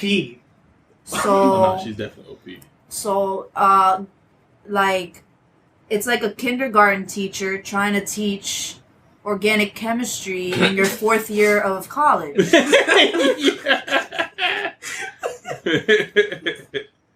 Riddle me this, Disney. And my gripe with that is, all right, so if Leia was actually a Jedi who could have became a Jedi, and apparently she was pretty powerful because in one of her flashbacks, she gets the upper hand on Luke and beats him in a duel. I'm like, oh shit, Leia was that strong with the Force? And then she's like, I quit. Right, yeah, I quit. I don't do this. Like, what the hell? You're mad strong with the Force and you're wielding a lightsaber right now. Like, I don't get this. Like, why did you stop? So, if that's the case, why even bother going to look for Luke? If you knew Luke was going to be this old grumpy man who didn't want to train you, why would I send you on this goose chase to go find him so he can train you when I could have trained you? Me, Princess Leia, I could have trained you this entire time. I didn't even need the last Last Jedi. No. I didn't, because I'm a Jedi. Bitch, I'm a Jedi. I can train you. Question. Don't even worry about my cranky ass brother. Now you done went there and woke his ass up, and now he dead. He could have stayed where he was at, and he wouldn't even have to get involved or die. He probably would have came later when he sensed it, right? He would have been like, "There's a powerful force out there. You know what? My sister's doing something. Let me go see what's going on." And then he could have got involved. But no, you sent her there to train with him. He didn't want to train you, and then he knew that you needed help because he can sense the darkness in you, right? Which was another problem I had about Luke, like, wanting to kill Kylo Ren. That didn't make no sense to me. The same guy that could see the good in everyone. He saw good in Darth Vader. Mm-hmm. He wanted to redeem Darth Vader. This man has killed so many people. And he was like, I know there's good in you, Darth. Like, I know you're my father. I can still save you. Stick with me. But he has one bad dream about Kylo Ren. He about to stab the bitch in the dream. You gonna stand over this boy while he's sleeping and kill him? Come on, dude. That's not Luke. That is not Luke. But whatever. Anyways. So yeah, if she could do this whole time, why even bother? Why even bother going after Luke? If you've been a Jedi Master this whole time. What the hell? I got a question. Small detail. Okay. Luke burned the books, right? Yeah. Sure. She got the books. Where'd you got the books?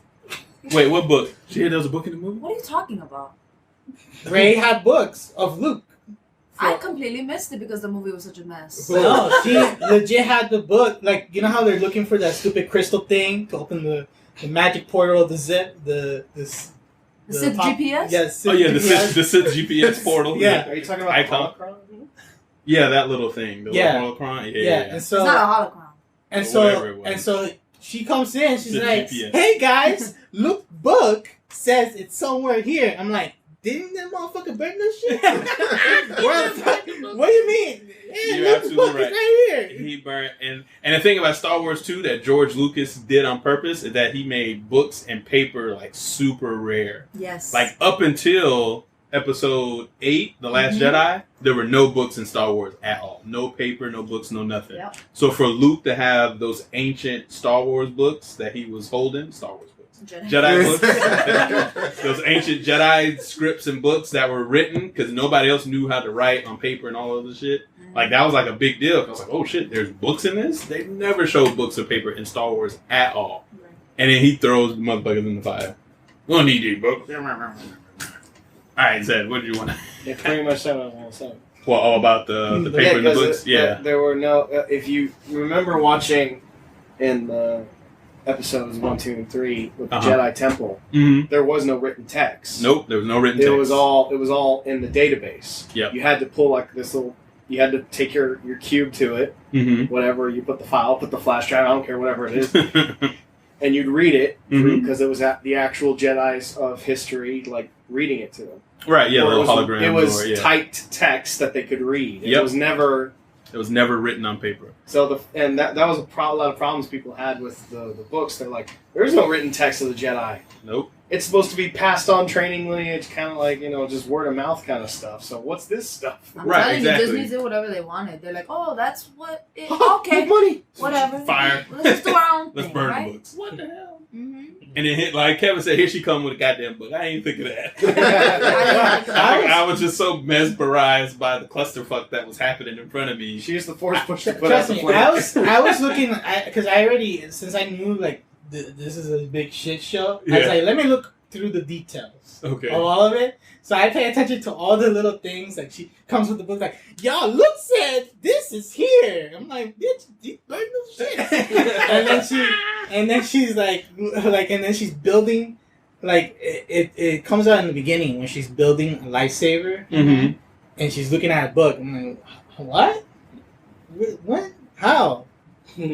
Explain. No explanation. I have another question. And I'm not saying this in a mean way. No. How does she know how to read? Didn't she grow up on a desert planet with nobody teaching her how to do shit? She's a Jedi. Hey, let's not look into it too much because we're never going to get answers. Yeah, now you're asking some real questions. You're asking the real questions that they did not think this man about. may not be saying anything, but he's agreeing with me. It's true. You're right. let me tell you. Right. She's a Jedi. She's using the Force to read. Yoda's whispering in her ear. This is the word you seek. Yeah, right. You damn sure don't want him telling me how to read. So all right, so we're at that point, right? She finds the book. Now they need to look for the Sith GPS because that'll lead them to. Why do they need to get to that planet again? Because they Oh, knew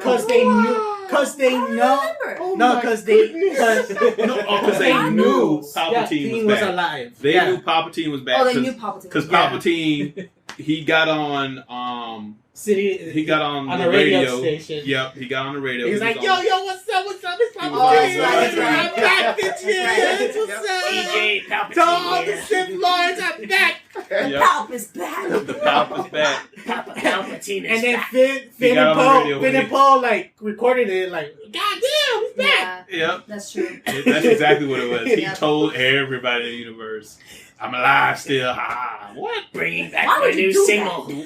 I know the man who always stayed in the background and pulled the strings. Now he just publicly announced that he's still alive and he's gonna get ready to take over everything. And he has this elaborate plan. What? That's some Megatron shit. My favorite part is like when Finn and Poe came and he met Rey and they're like, "Yo, he's back!" I was like, "Oh snap! What we're gonna do, Princess?" Like, you're a Jedi. Like, okay, let's go find them. Like, all right, team up, yay! And then they fly away. No rhyme or reason. No like, hey, what's up, man? What's going on? Right, no catching up. Yo, nothing. let's go. Whee! Yep, off on another adventure like nothing happened. Flying high. They just nothing. Yeah. And my favorite part is like they're gonna go and they're like, hey Rose, you wanna join? Nah, I'm good. Okay. So bad. Yo, they straight up disrespected this lady. After all that shit they talked about defending Rose's character from the last movie, right? There were comics. Right? They even wrote comics for this girl. Everybody's they were like, look, we want to make her a prominent figure. We want to include everybody in Star Wars. She's going to have this relationship with Finn or whatever. Everybody's favorite character. Right? Everybody's favorite character. Minds. And this movie paid her no... She was in the movie every bit of 2-3 minutes, bro. That's it. And just straight up like threw her to the waist. I'm like... Don't even mention the kiss or anything like... Nothing. No. Like that never Finn happened. just straight up like... Bitch, later. Yo, Finn literally was like looking at her like, yeah, so, okay, well, bye. Okay. Like, dang, bro, I don't get no text, no nothing, no follow-up. Straight up ghosted. Straight up ghosted her. Right? He done went from Ray in the first movie to Rose in the second movie, and then... Back to Ray. No, and to then Poe. this movie... To Poe. To Poe, right? Oh, yeah, to Poe. And Poe built this To bromance Poe. now, Yep. so now they're like all of a sudden like... Fan fiction at its finest. Right. Bruh. Did we just say the same things? Yep. Are we brothers? Yep. Hey! You know what I mean? Like... Velociraptor. And they're Exactly. like, hey, Ray, you're part of us. Hey. Right? Let's grab Chewie because everybody knows him, and then let's go on another adventure with BB-8 and C-3PO. Chewie looks like he was tired all the time. Poor Chewie. Between Chewie and the droids, I know they was fed up with this shit. It was like, can we please just be over with this? Which is crazy because they straight up shitted on C-3PO in that movie. Straight up. Him and R2-D2. Like, R2-D2 was barely in it. And it's crazy because George Lucas, when he wrote Star Wars, it's from the view of the droids. Like, if you notice in each episode, the droids are always there. Because the story is from their perspective and how they're watching everything unfold. And, like, another disregard for the droids. C-3PO, comedic relief. R2-D2, bitch, we heard you beat too many times. We got BB-8 now. Sorry. BB-8 was hardly in it. Yeah, and BB-8 was hardly in it, too. He barely did anything. In the last two movies, he was, like, always clutch coming through. Just like R2-D2 was always clutch. Mm-hmm. In this movie, barely in it. They threw that other little fucking speaker horn. Triangle sphere thing. Some little speaker horn droid that served no purpose whatsoever. Only he was there just for toy sales. No, he did something that R2-D2 could have done. No, he did what he did was advance the plot that was for Ray in the movie. What did he do? What did he do? He knew Ray's parents. No, I thought didn't he know the location of the Sith planet?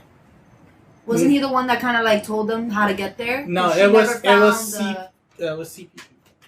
Oh, it was C-3PO. Yeah, he was like. I remember this shit. Right, if you, such a mess. Oh yes, right, if you poor man. So now we're in Act 2. Now we're in the middle. All right, look. I don't even know how we got here, but who we are. No, but that's Act. Okay, so in Act 1. No. Let's finish Act 1. Act 1, they went to the desert planet. Right. And they were having a raid. Left the building. He's walking out. Right. So Act 1, so are we. They go to the planet because they need to find. He needs a hug. Yes. They need to find the Sith GPS, right? So they go to this desert planet. That's when they have the Burning Man concert. Because Luke's book says, "Yo, it's right there in this desert." And it was this guy, whoever it was, some other guy was tracking it. What was his? It was an alien. It was another alien species. Remember? He was tracking it. They found his ship, so they were like, "All right, there's his ship. We know he's been here. We got to search for him."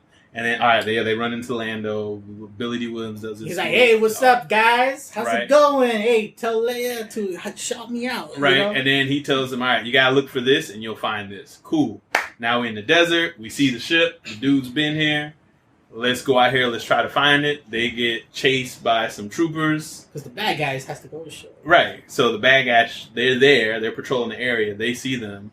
So they chase them. Now they got jetpacks. They fly now. So now that's the running gag. Oh, now the troopers fly. That joke was so forced. I was like, oh my so God. bad. They fly now? Yeah. Yep, they fly. They're going through the desert. It's still nothing because they still kill their asses. Yeah, they just shot them out of the sky. But now you're even easier to shoot. Pew! They just shoot you out of the sky. So them flying and blowing up and dying, that was whatever. They fall into some sand pit that I guess Ray couldn't get it out of. The bitch was just floating 80-pound boulders. Dude, I said 10 minutes ago. They like fall into this quicksand, and I'm like, Ray? Yeah, now's the time to move some rocks, bitch. What happened to us? You was just floating 12 of these goddamn boulders over here. You can't move these little pebbles. You can't lift 7 people. And she's like, no. So they're all sinking in it. And then that's it. They all sink in the quicksand. And now it's quiet. Bro, when I saw that, I was like, yo, she's going to lift them up. She's going to... That's what I thought was going to happen. And I thought so too. Yeah, I was like... So eventually they sink through to a tunnel. Surprise. There's a tunnel below. That's where they find the thing. And then so they find this old knife, this old dagger that has like writing on it, some ancient Sith text on it, right? And so they take that They're like, all right, now we got to get out of here. C-3PO the whole time is like, all right, nobody checked on me, but I'm okay. That's literally what he says. I'm like, damn, son, even the robot got to tell y'all, like, he's fine. Y'all just straight up doodling on him. So they're going through the tunnel, and he's warning them. He's like, something made this tunnel, just so y'all know. We might want to get the fuck out of here. And Poe's like, I don't want to know. I'm like, okay. He's like, I won't tell you. Just when we die, we die. I'm a robot. You know that, right? Okay. So they find this crazy-looking snake alien creature that looked crazy, right? The Alaskan bullworm. She was waiting on that. That's exactly what it is. That's not further that came in my mind. And then all of a sudden now Ray becomes fucking Steve Irwin, and she's she's like talking to the snake now. She was Harry Potter. She's Harry Potter. So now she speaks his language. She's like, it's all right, it's okay. And she's stepping over the snake and getting in the pit with the snake, and she's like holding the hand out. And the snake's just looking at her like, hold up, bitch. And then eventually she pets the snake. I'm like, oh, God. She saw the wound. No, she heals him, she guys. Heals him. Yes, so now she she heals force him with heals. the Force. What? Yep, so now that's a Since thing. when? That was forced. Since Baby Yoda. Since Baby Yoda, yeah. Since Baby Yoda. Baby Yoda can do whatever he wants. Ray can't.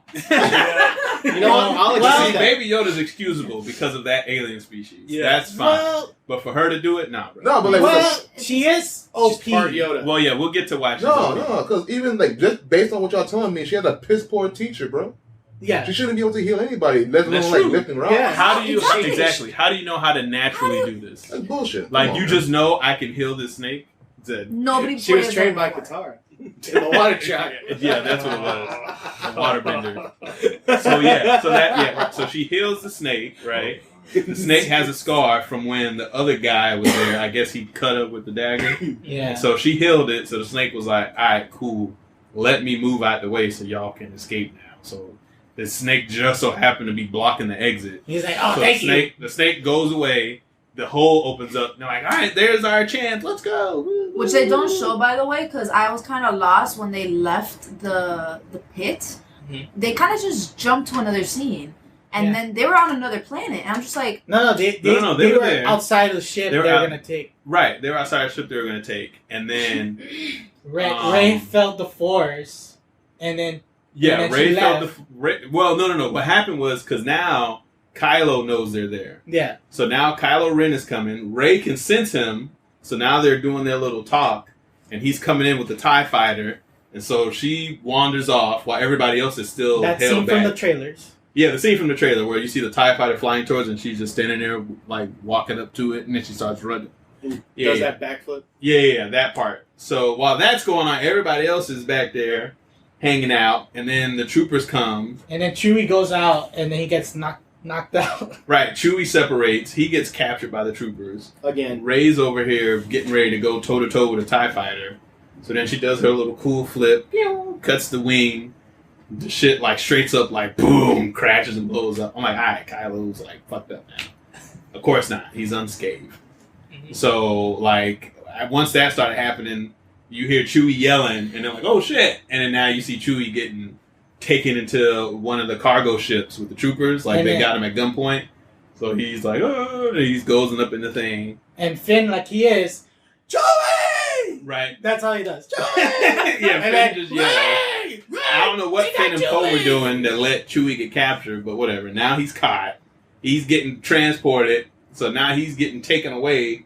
And Rey's like, nope, no you don't. So now she's holding the ship with her force. She's like, let me pull it. And Kylo's like, bitch, let it go. And so now he's pushing the ship to make the shit go. And we were in the theater watching this. And I'm just like, this girl is pulling spaceships now. This is ridiculous how strong she is. The daughter of Star Now Wars. all this bitch need to do is shoot lightnings out her fingers. What And sure happens enough, next? she shoots lightning. Yo, so I laughed so hard. I got up my seat. I was like, this is goddamn ridiculous. They shot the light. I know these people sitting next to me were getting tired of my ass because I was talking the whole movie, bro. So was I. And usually I don't talk in the theaters. I hate that, but I could not help it. I was just so frustrated. Jamal's talking way too much right now. I have so many things to vent about, and he just keeps fucking talking. I can't, I'm like, oh, shut up. Just throw your hand up and be like, let me add. No. So, yeah, she fucking lightens the shit. And Alexis, go. Because I'm just going to keep talking. I mean... Go ahead. So we're at this part. So now she lightens it. So the next part, they're here, Force pushing and pulling, the ship explodes with Chewie on it. Yeah. So the whole theater's like, Chewie's dead. This is the worst thing they could have done. They straight up killed Chewbacca. Wait, he's dead? Wait, he's actually... Hold on. Wait. They blew up the ship. Hold on, guys. Wait. I'm waiting for this bullshit. We see with our own eyes, all 4 of them, because I'm wearing glasses. All 4 of them. Close all 4 of your shit. Imagine. And I see you on a desert planet. This 7'1" Wookiee get into this transport, close the door. Rey and Kylo blow the shit up. I'm like, Chewie's dead. Next scene, I don't know what the fuck happens. I lost track. But about 5 minutes later, Chewie's alive. Oh, I know what happened. So after that, right, they're like, no. So they cry and get crazy. Kylo takes off. He separates from them. And then when they regroup, and then that's when they're trying to decipher the code from the sword. And so C-3PO tells them, I can read the ancient Sith script, but because of my programming, I can't translate it for you. It's forbidden. And they're like, wait, so you can read it, but you can't tell us what it is? You always talking, but now you don't want to talk. Is that what you're telling me? That's what pretty much what Poe said to him. He's like, yes, you're correct. So like, oh my gosh. It's like, so how are we going to get it? So then that's when they're like, all right, I know somebody that can pull the memory out of your head and give us the text. And then after that, meanwhile, the bad guy's like, we captured this guy. It's Chewbacca. Yeah. Now we're at Alexis' point. Go. Wait.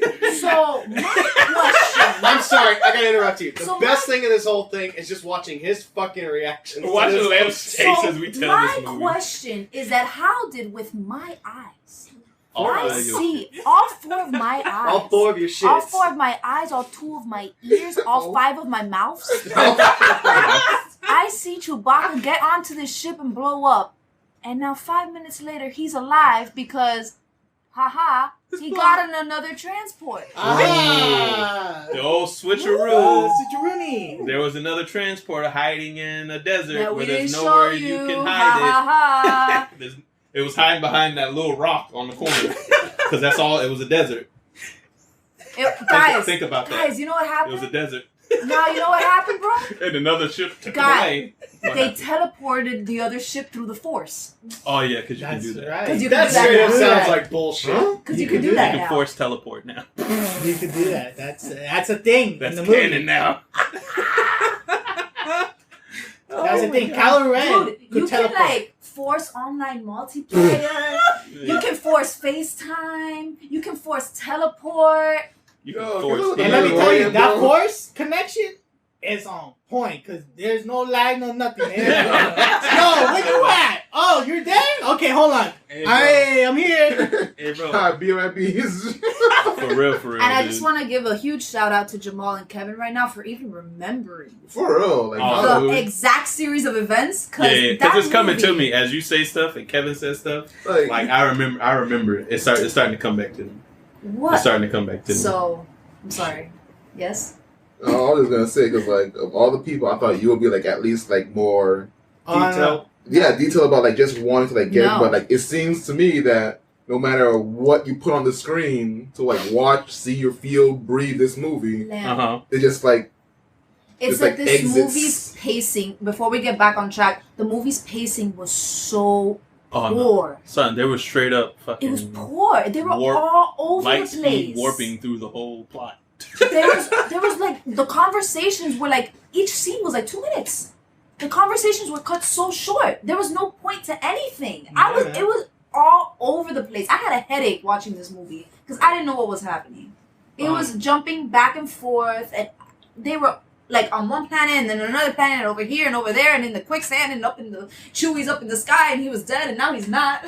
What's happening? Yeah. Before we get back to the main point, I wanted to say something really quickly. I seen the movie. The most interesting thing about the movie was watching somebody from the audience get up, take a bathroom break, come back, and sit down. That was the highlight of my movie experience. Oh, I got one even better than that. I got one too. I'll save it. All right. Let's get to the point. All right. So now they just revealed that they captured Chewie. Right now they got Chewbacca. Cool. He teleported. All right. Right. So he teleported. He didn't die. That's right. Yellow flash. And so the rest of the crew was like, "All right, Chewie's dead. Ain't shit we can do about it. So let's keep the plot going." Like they didn't even take that was it. It was like they didn't mourn his death. No, nothing. Like nothing. Sorry, Chewie's dead. So this Sith GPS that we're looking for, we got this. Yes. So now they go to this. I guess what is this place? It's a planet. I wish I knew what you were talking about. Some planet they go to. It's a planet that, because now we're after the part where they already said that we saw Chewie die. Not just that. By the way, Poe has this secret, edgy backstory now. Is that where they go now? Yes, because later on he was hot wiring cars, and they were like, "Bro, when the hell you know how to do that?" It's like, "Don't worry about it, man." Like, bro, that's shady. Like, I know. Right. And then they just continue. And they're like, "Look, I'm here. This planet, I used to be here back in the old days." Like, bro, so what shady stuff have you been doing? Like, don't worry about it. Like, that was the whole conversation. Like, so everybody's playing to their tropes. So like Poe, he's the Latin guy, so he hot wiring cars. Finn, the black guy, he got multiple girlfriends. He don't know what he want to do with his life. And he's just screaming in the background. He's unemployed. Right. But Poe and Finn are homeboys, so they hang out and just run shit together.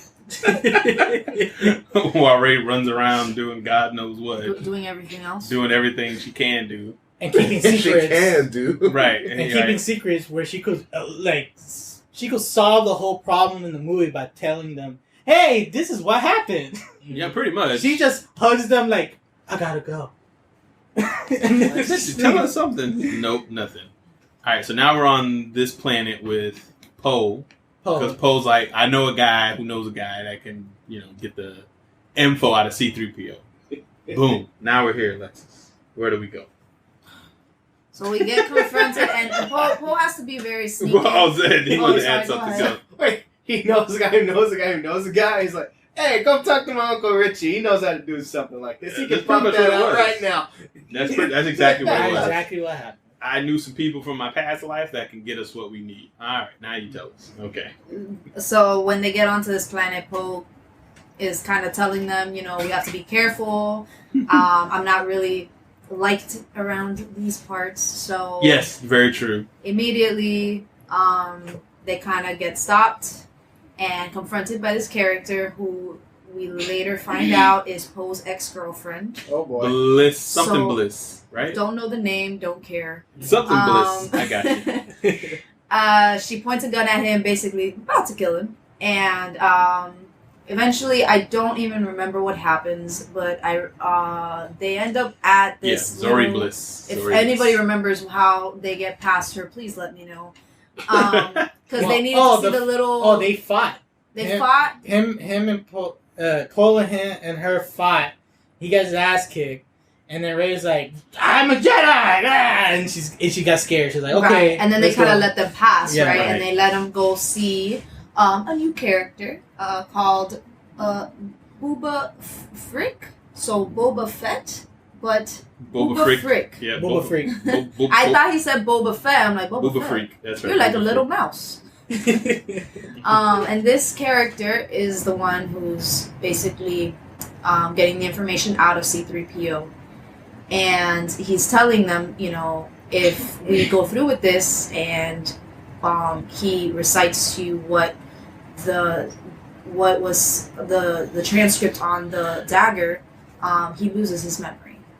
Because the way to do it, they have to reprogram. They have to reprogram So him. it comes from the scene. I don't know if you've seen the clip where he's like, "I'm gonna look at you guys one last time. Let me tell you something. That don't mean shit." Oh, it does not mean shit. That No, mean it shit. does not mean shit. Right, and so, yes, very correct, Alexis. So again, we find ourselves in a situation where we're about to make a decision that is possibly irreversible.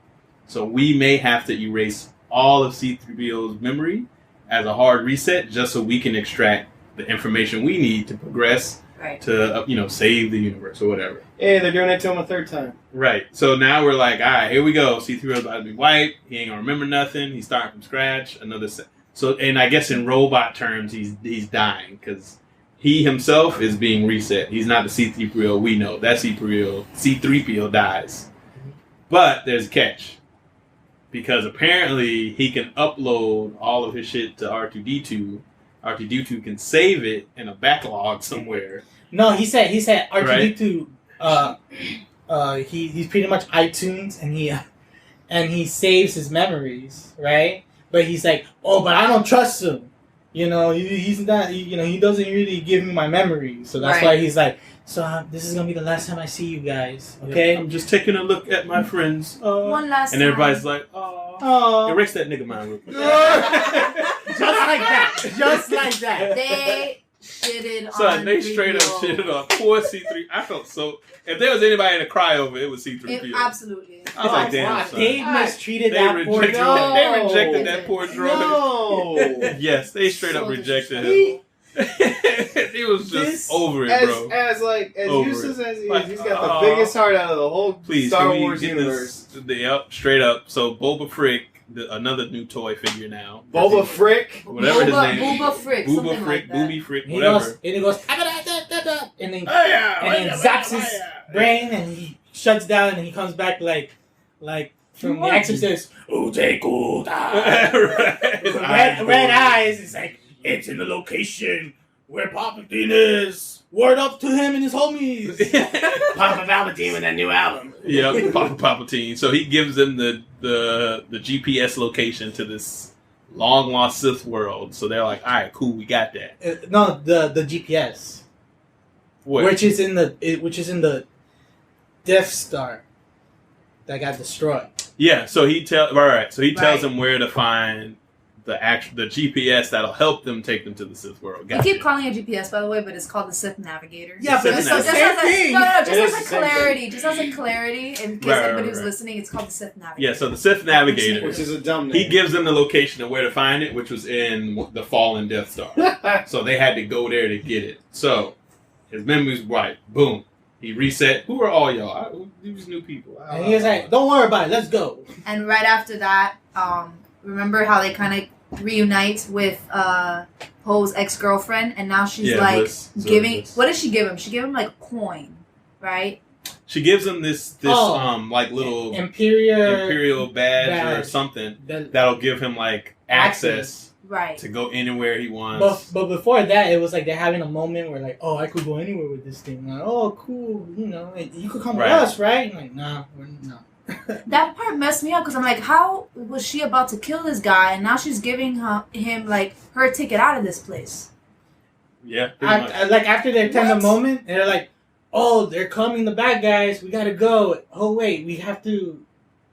Oh wait, no. They're like, oh wait, Chewie's alive. That's when they realize Chewie's alive, and they're like, oh, we gotta go and rescue him. Right? How long is this fucking movie? It's too long. It should have been like 10 minutes, I guess. Oh, right. They could have. And then she's like, well, how did they figure out Chewie was alive? They felt it. They felt it. No, yes, she felt it. You're right. Yes. Ray felt it, right? I'm probably right. Yes. That was a joke, but I'm probably right. Yeah. I think she's right. So let's say because she felt Chewie. Well, didn't Ray go up? Chewbacca's alive. No, yes, because Kylo Ren came to him in the dream again. She was like, yo, girl, I'm still looking for you. And he was like, nah, you're not looking for me. Chewie's alive. Guys, she was alive. Yep, so now they make a plan to go on the ship to extract Chewie. Right? Yeah, that's when they sneak on board the ship to go get Chewie off. And then, because Kylo Ren's not there, he's still out in, like, space doing his thing. So they're on board. And they get to Chewie. But at that point, they have the online multiplayer lightsaber battle. Yeah, and then that's when he catches her in his room. Because she goes into Kylo Ren's room, his little room or whatever, and she sees the melted helmet of Darth Vader, and she's like looking at it. And as soon as she gets ready to touch it, that's when Kylo speaks to her, and he's like, "You're there." And she's like, "Huh? What are you doing?" He's like, "You wanted to." Right. I just put that up there. Don't touch my wife. I just Why is this helmet sticky? Shut up, bitch. So then he was like, It's the glue. From episode 8, he was like, when I was talking to you, I could feel it. I know you wanted to take my hand and come with me. She's like, no, I wanted to take Ben's hand, not Kylo. And so I was like, oh, here we go. So that's when they started doing their little fight. And they literally had a lightsaber duel. Son, they literally had a lightsaber duel, and they were on opposite ends of the world. So he's back on the planet where they just left from, right? That they got the thing from Zora Bliss. Now they're on his ship. He came to the planet late, trying to track them down. And so while they're talking, he's now fighting her. Because I thought it was like a will of the mind type thing, right? Like, all right, they're doing like some Jedi mind battle thing. Nope. She's straight up swinging lightsabers and cutting shit. And like he cut some stuff appears here. He cut like a fruit basket and some fruits fall by her feet. I was like, what the hell is happening? Is this shit real or is this in her head? Like, I'm mad confused right now. Fruit Ninja.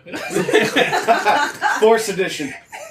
And once the other guys are like, all right, we found Chewie, bam, let's get the fuck out of here. And they're like, oh, all right, let's go to that shit. Like, no, the Millennium Falcon is here. Oh, and then they go find them. Right. So then he eventually makes his way to the ship. They're running and escaping. The Millennium Falcon shows up, and this was another weird part, right? So, wait, who was flying the ship? Poe was flying it, right? God, no, before that, they got caught, right? And they were about to get killed, and then the guy from the last movies, the red-haired dude, he's like, I'm the mold, and he kills the General Hux. So General Hux reveals. What a poorly underdeveloped character. I know, man. And he was another guy that had a lot of promise because he wanted to take down Kylo Ren so bad so he can lead, and he was doing everything in his power to show that like Kylo Ren is such an unfit leader, which he was right. He was totally right. I was like, I'm actually kind of agreeing with Hux. Like Kylo Ren is a terrible leader. He's purely going off of emotion, and he's not using logic whatsoever to lead this army. So General Hux was now the mole, surprise, surprise. And so he tells them, like, bitch, I'm the spy. I'm here to help you. Rah, rah, rah, rah. Zed, what's up? What happened to the Witness Me Stormtrooper, the Chrome Stormtrooper? Oh, she's dead. Phasma's dead. Oh, Phasma's dead. Straight up. She died in episode 2. Dead. I thought she was like, I didn't know she died. No, she died in episode 8. I know, so that they have this cool, this wannabe cool looking character and just straight up KO her. Yeah. And it's like, oh, well, don't want those toy sales. Everything they set up in the first one, they got rid of in the second one, and now J.J. Abrams is like mad scrambling to try to fix what he think he can and salvage, and it's just not working. It just literally just fell apart even more. He just threw some shit together. So yeah, she was gone. Fuck that idea.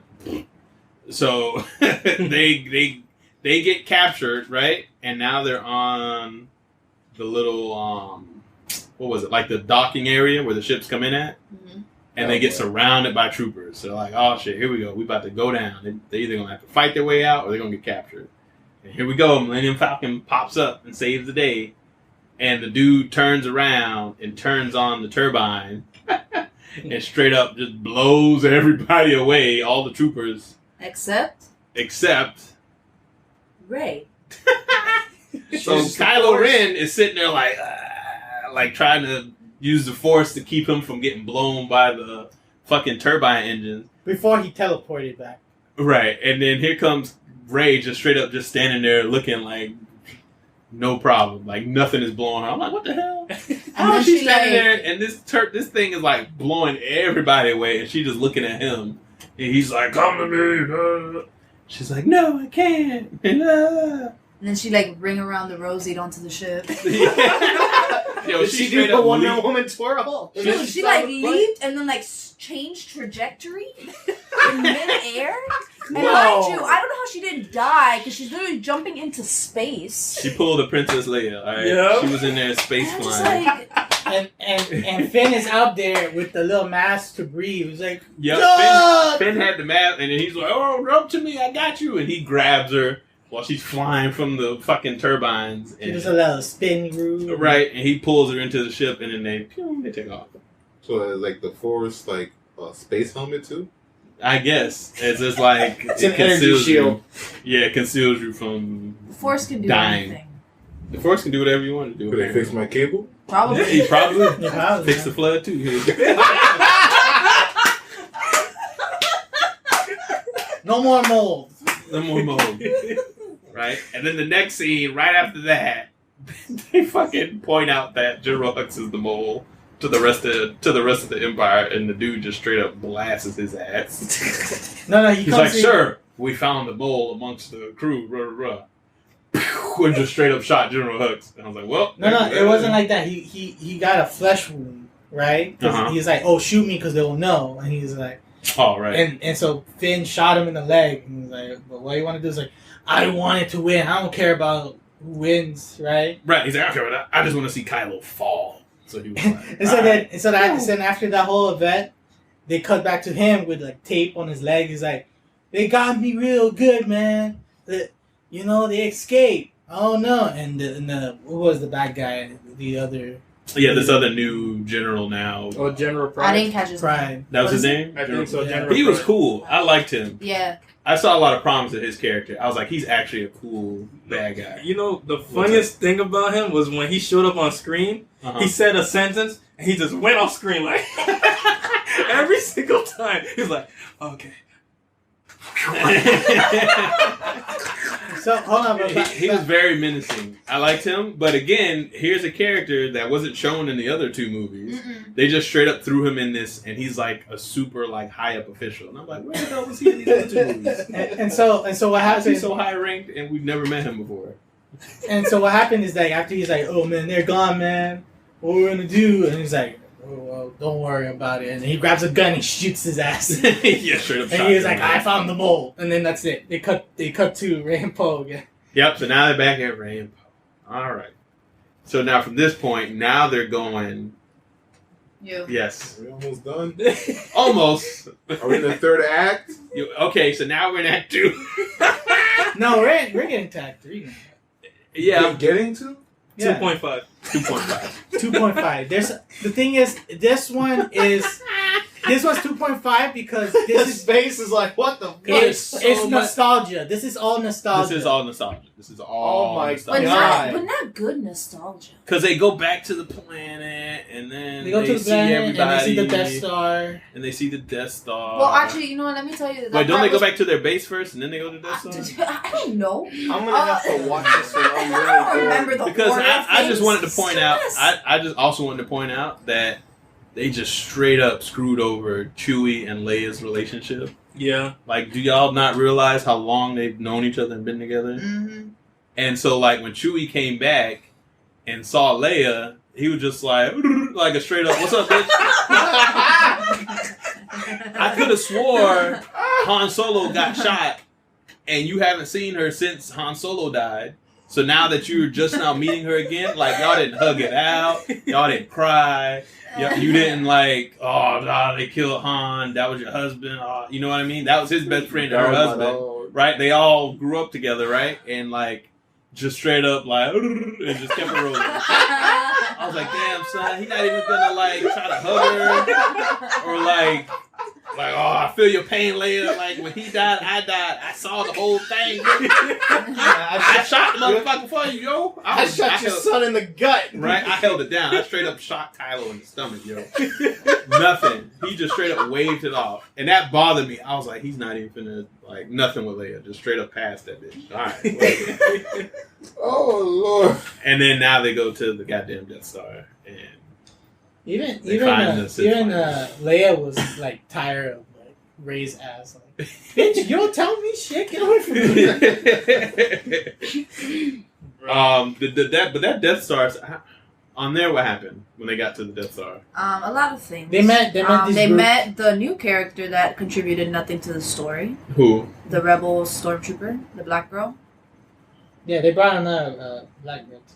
The rebels. Oh yeah. That's the one that Finn got cool with, right? Yeah, but why? Nobody knows. She contributed nothing. Yeah. Just like Finn and Poe and everybody else. She gave them space horses. The only person that found her interesting was Billy D. Williams. Right, for real. Like she just contributed nothing. But You're right. They got there. The point is, they get to the Death Star and what planet was that? I don't remember. No, we don't even know. Okay, cool. So part of the Death Star is like in the ocean, I guess, and that imagery was really cool.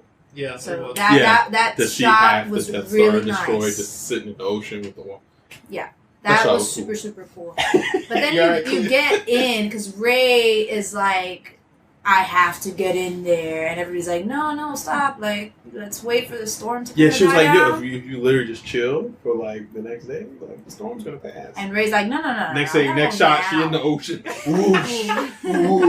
riding these 100-foot waves, about to die, and they just like, this bitch crazy. And before that, to chill till morning, and nope, I gotta get it down. I want them Louis Vuittons. And before that, she got the dagger, the key. Because they got it back from when they saved Chewie, and she's like, "My parents were killed in this," and that was all we got. The dagger was used to stab him. Oh, it was that, and did it also reveal that she was what's her name, granddaughter? Not yet. In this scene, I think it was it now. Yeah, it's about that. Because she goes into the Death Star to find the Sith GPS, and mind you, the inside, like Palpatine's throne. And most of the inside is intact. Taking a nap. This is so boring. Yes, it was pretty much intact. And I was a little confused. Didn't this shit get blown up? Yeah. So the imagery was cool, but I'm like, how is that big piece still there? Well, remember, I don't understand. They blew it up in episode 4, and it magically appeared in like episode 6. Yeah, but they rebuilt it. Yeah, they straight up rebuilt it. Still, you told again. They rebuilt it. This was not rebuilt. This was blown up. This one was like straight up destroyed. They used the same beef first to blow it up. Right. But what's funny is that when they used the key, the key wasn't. They didn't do anything. All it is, like, open little piece of steel, and they just did this to look at it like a viewfinder. Yeah. Basically. And it was like, oh, there it is. It matched with the key. Oh, there it is. Yeah, like how did they? I don't know. I guess they just knew to stand at this angle with the knife and the key. That it would show them where the Sith finder was. And then they had to Rey was the one that did it because Rey can do everything. Yeah, and then it's funny how they built that, and then they had to put ancient language to hide it from people. Yeah, what's up? Wait a minute, so they don't even do like what they did in like The Hobbit, remember? With the moonlight on the last day of Dorian, where it showed the keyhole. They didn't even do that bullshit. No, it's just straight up. Here's the keyhole. She bitch, how you know? Looked through. She opened the shit and looked at it, and she was like, "It's there." And then that's it. You never see that dagger ever again. Yeah, pretty much. That was it for that dagger. And then they Good go use, there. Goodbye. She crawls through the shit. They eventually find the Sith finder. And then what happened when she picked it up? Before that, she has like the vision of her like confronting her Sith self. That was in that part, right? Yes, that's when she really... So remember in the trailer, you see like a dark image of Rey with the hood. And the red lightsaber. She has the lightsaber, the dual lightsaber that she breaks out. Yeah, she has that. Yeah, because when she opens to get the GPS, she sees herself. And then she starts fighting herself. Right. At one point, she does the shark teeth thing. And I was like, what the fuck? What's going on? And then after that, you hear, oh, yes, oh, it's me, Grampy, the dark side. But isn't Kylo the one that tells her that Palpatine he's her grandfather? I think it's later, because when she leaves and gets out of the Death Star with the Sith GPS, Kylo's there. Lamp space right now. Kylo Are you having a stroke, my boy? So yes. You look like you're having a stroke. The reason why Rey is so powerful is because she is the granddaughter of Palpatine. Oh, you didn't know this part? He's done. He checked out mentally. So there it is. That's She's the granddaughter of... Can we roll the credits? Can we roll the credits? And it was so poorly written. Because you can tell they just forced that idea on that movie. They did. Yeah, they definitely did. Because the whole thing about your parents were nobodies and nobody cares. Blah, blah, blah. You come from dirt. Out of nowhere. And tons of discussion saying she is not from nobody special, whatever. Palpatine. Right. So I guess Palpatine just has like, I don't know, like a brothel of women, and that he just sleeps with. Well, we don't know if it's the daughter or the son. No, we don't know that, but I think that's not too like out there. I feel like it would kind of had made sense for Palpatine to have kids at around that time, because if you think about it, this is in the future. Rey's in her 20s, maybe, so he would have had kids back in like the Clone War era, right? So it makes sense. It's just, and I'm not mad that she's related to Palpatine. I'm mad about how they wrote it in. Right. It was poor. They didn't do it right. Yeah. You know, it was just thrown. It was rushed. If they had built up to that the whole time, it would have been okay. Right. If they would have hinted that she comes from strong stock, and everybody would have. That's when everybody would have been guessing, like, who is it? Who could she be? It could be this. Could be but that's what everybody's doing in The Force Awakens. We're like, oh my god, who is she related to? And then Last Jedi was like, oh, she's nobody. Okay. JK. JK, she's actually the granddaughter of Palpatine. It's Poppy, yeah. Poppy. I'm sorry to miss Christmas all this time. Right. So sorry about that, but here I am to make it up. Let's speed this up a little bit. Oh no, now because that's the whole important part. That was it. That was the big reveal. Everything else is copy and paste from all the from the original Star. They just instead of a Death Star is a fleet. And main protagonist related to the big baddie. I mean, exactly. Right. Again. So this entire time, Palpatine was building 8,000 fucking planet destroyers that nobody knew about.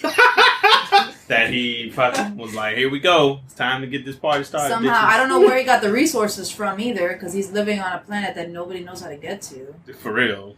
Does he like throw space carrier pigeons or some shit? I don't know. Like, build it this way.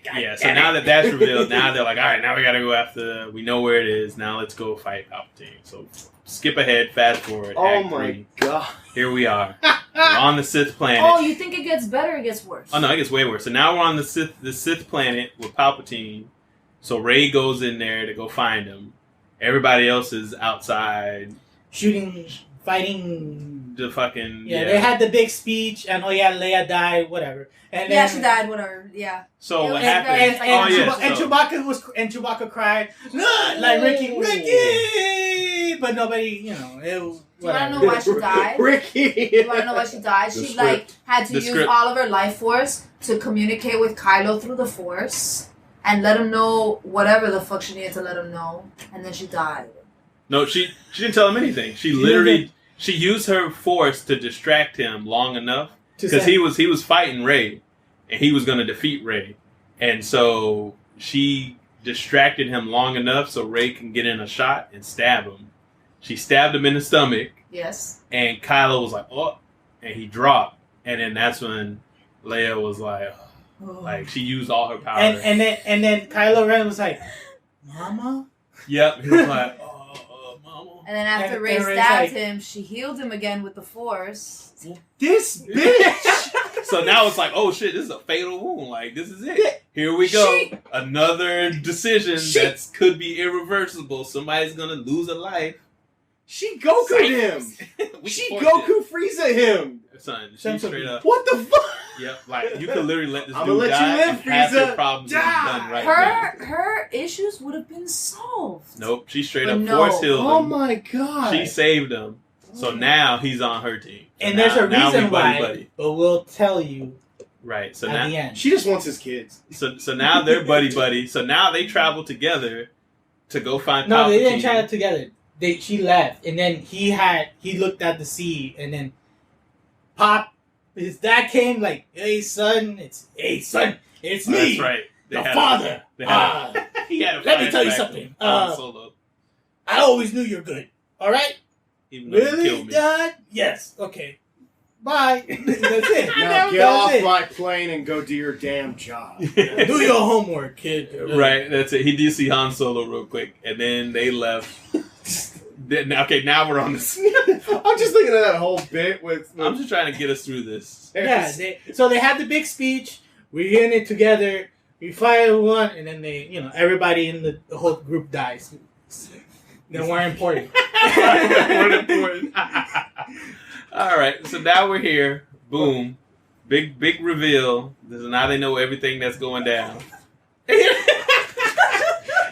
And yeah, so they confront Palpatine. Right? I know I'm skipping a little bit. So they confront Palpatine. And Palpatine's like telling Rey, like, do it. Like, kill me. Because if you kill me, I'm going to, like, absorb into you. So that way you can have my power and you can rule and take over all of this. And you can be the new Sith Lord. Yeah, great. Kill your granny. She's like, no, I don't want to kill you. I won't do that because you just revealed your whole idea to me, which makes no sense. Like, how dumb is that? I would have just not said anything. I'm like, yes, and then let her kill me so my plan can fall through. But no, she doesn't. She doesn't want to kill him because he revealed his idea.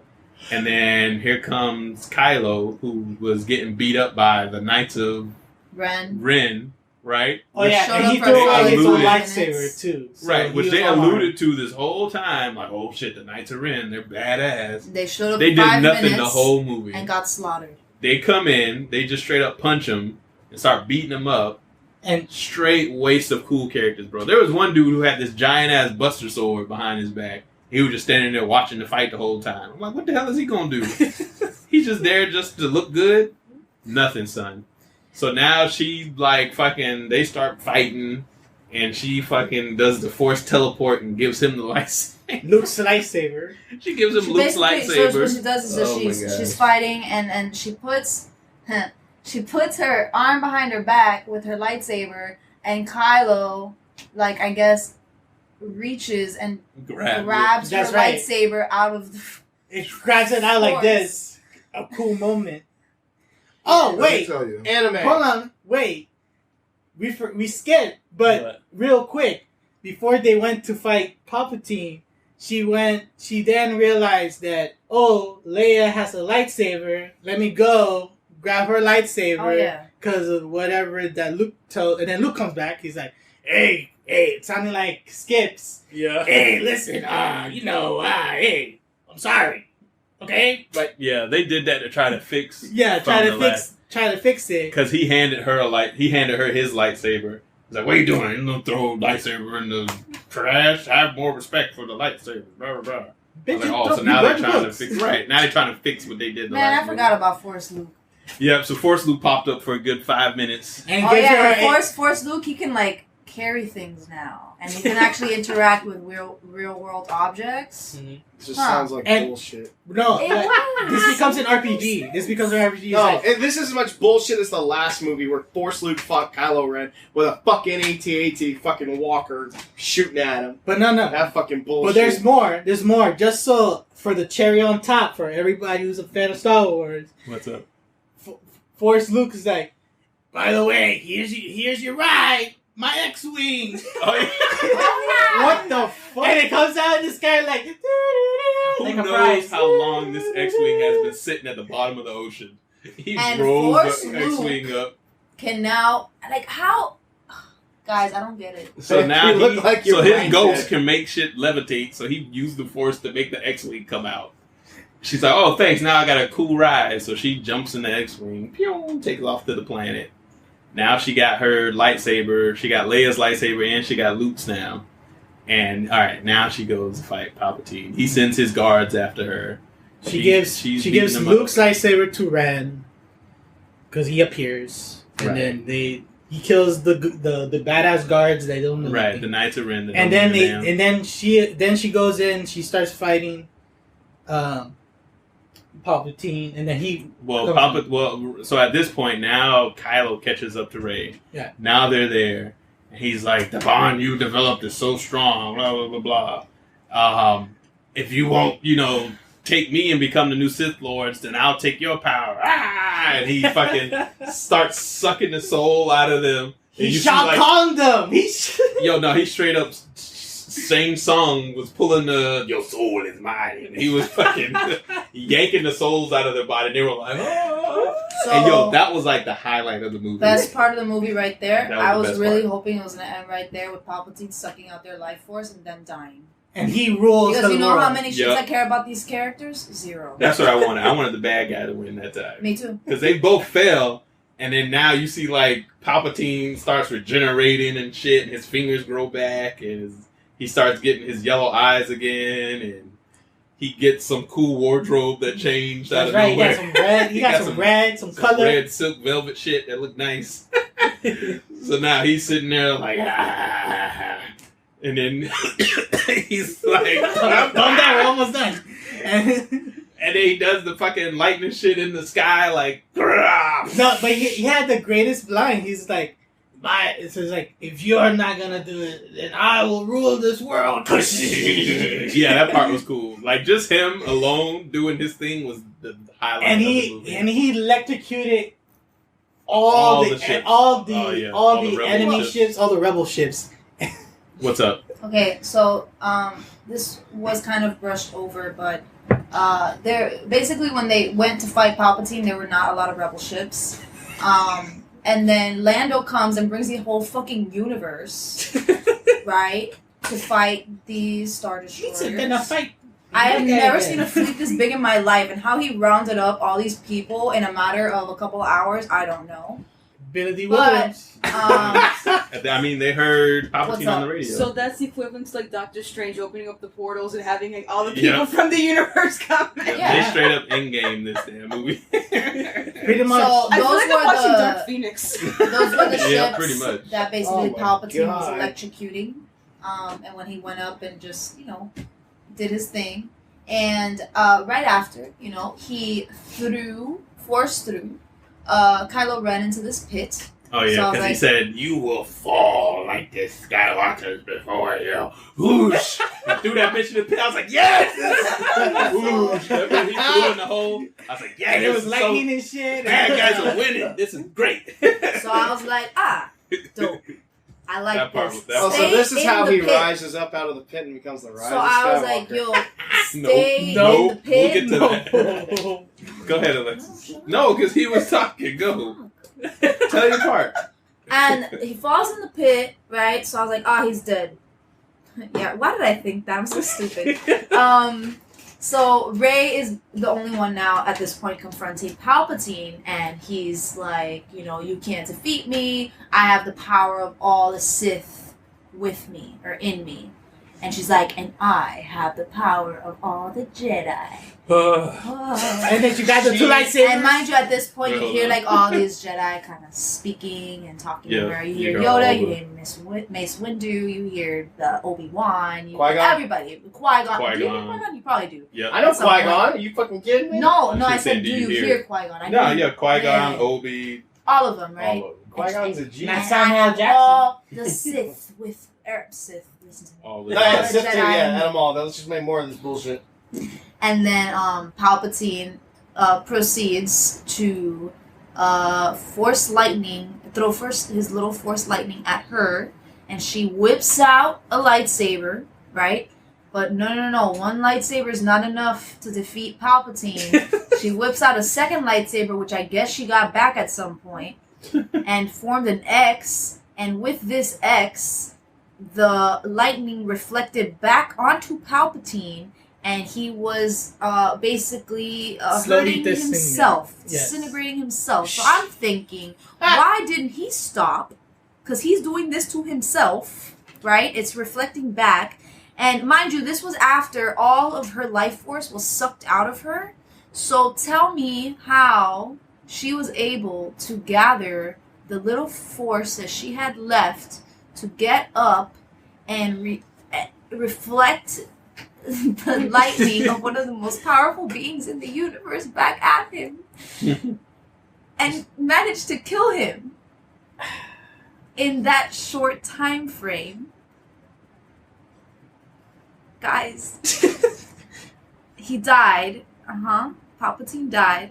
And then Rey, using all of the force she had left, also died, right? And I was like, all right, die, bitch. Like, I don't care.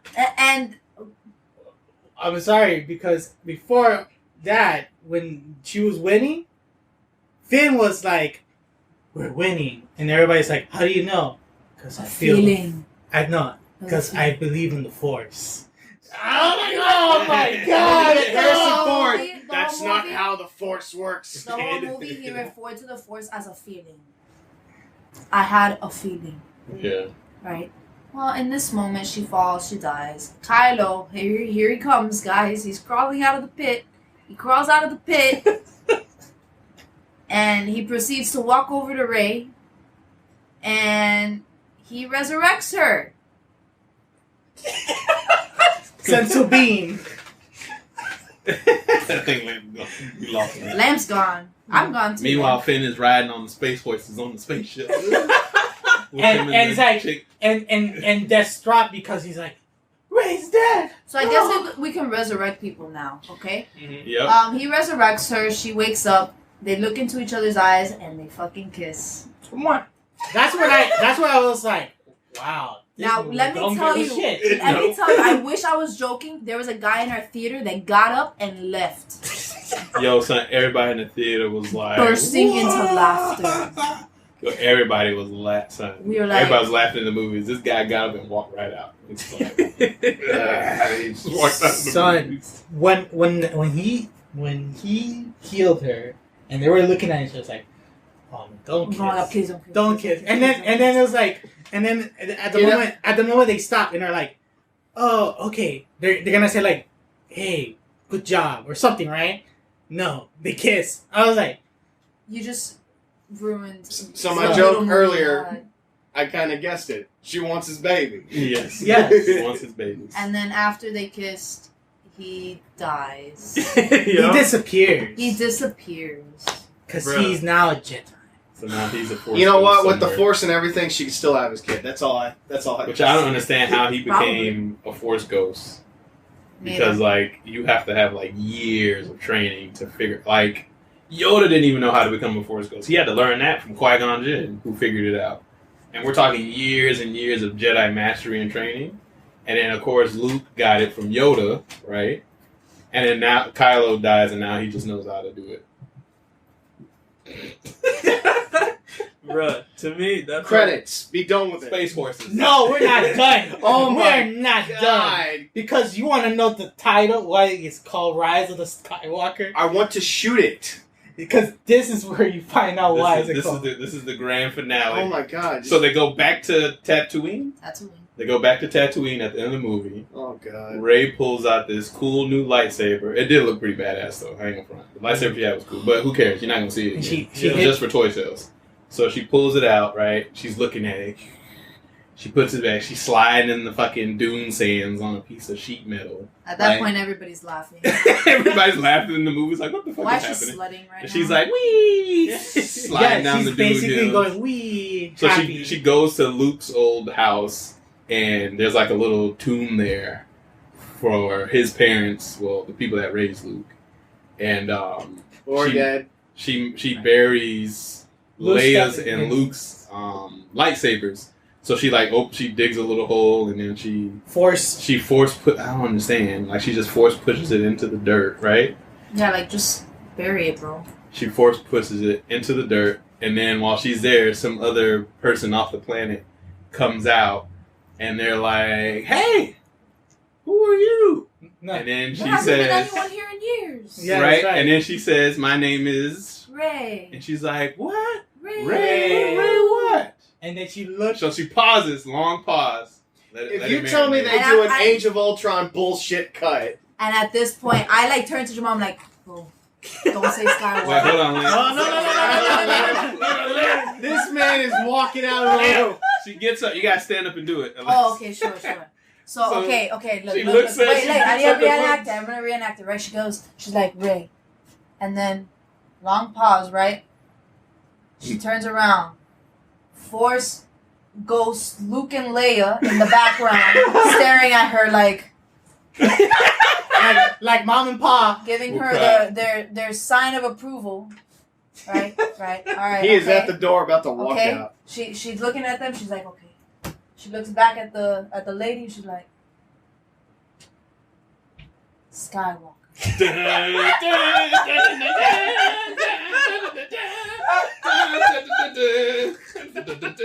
All right, we're done. Come back in, man. We gotta finish this with you.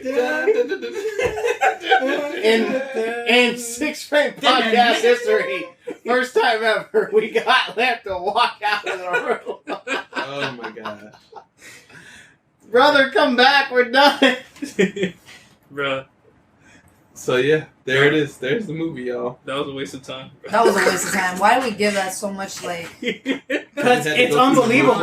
It's unbelievable. Oh my god. And I don't care. People say that the graphics were nice and the That was scenery. fluff. Yo, Who cares? We know it's Disney. This. They shell out money like it's nothing. They're always going to give you top-notch quality sound and music and fucking shots and all the graphics you can throw into a film.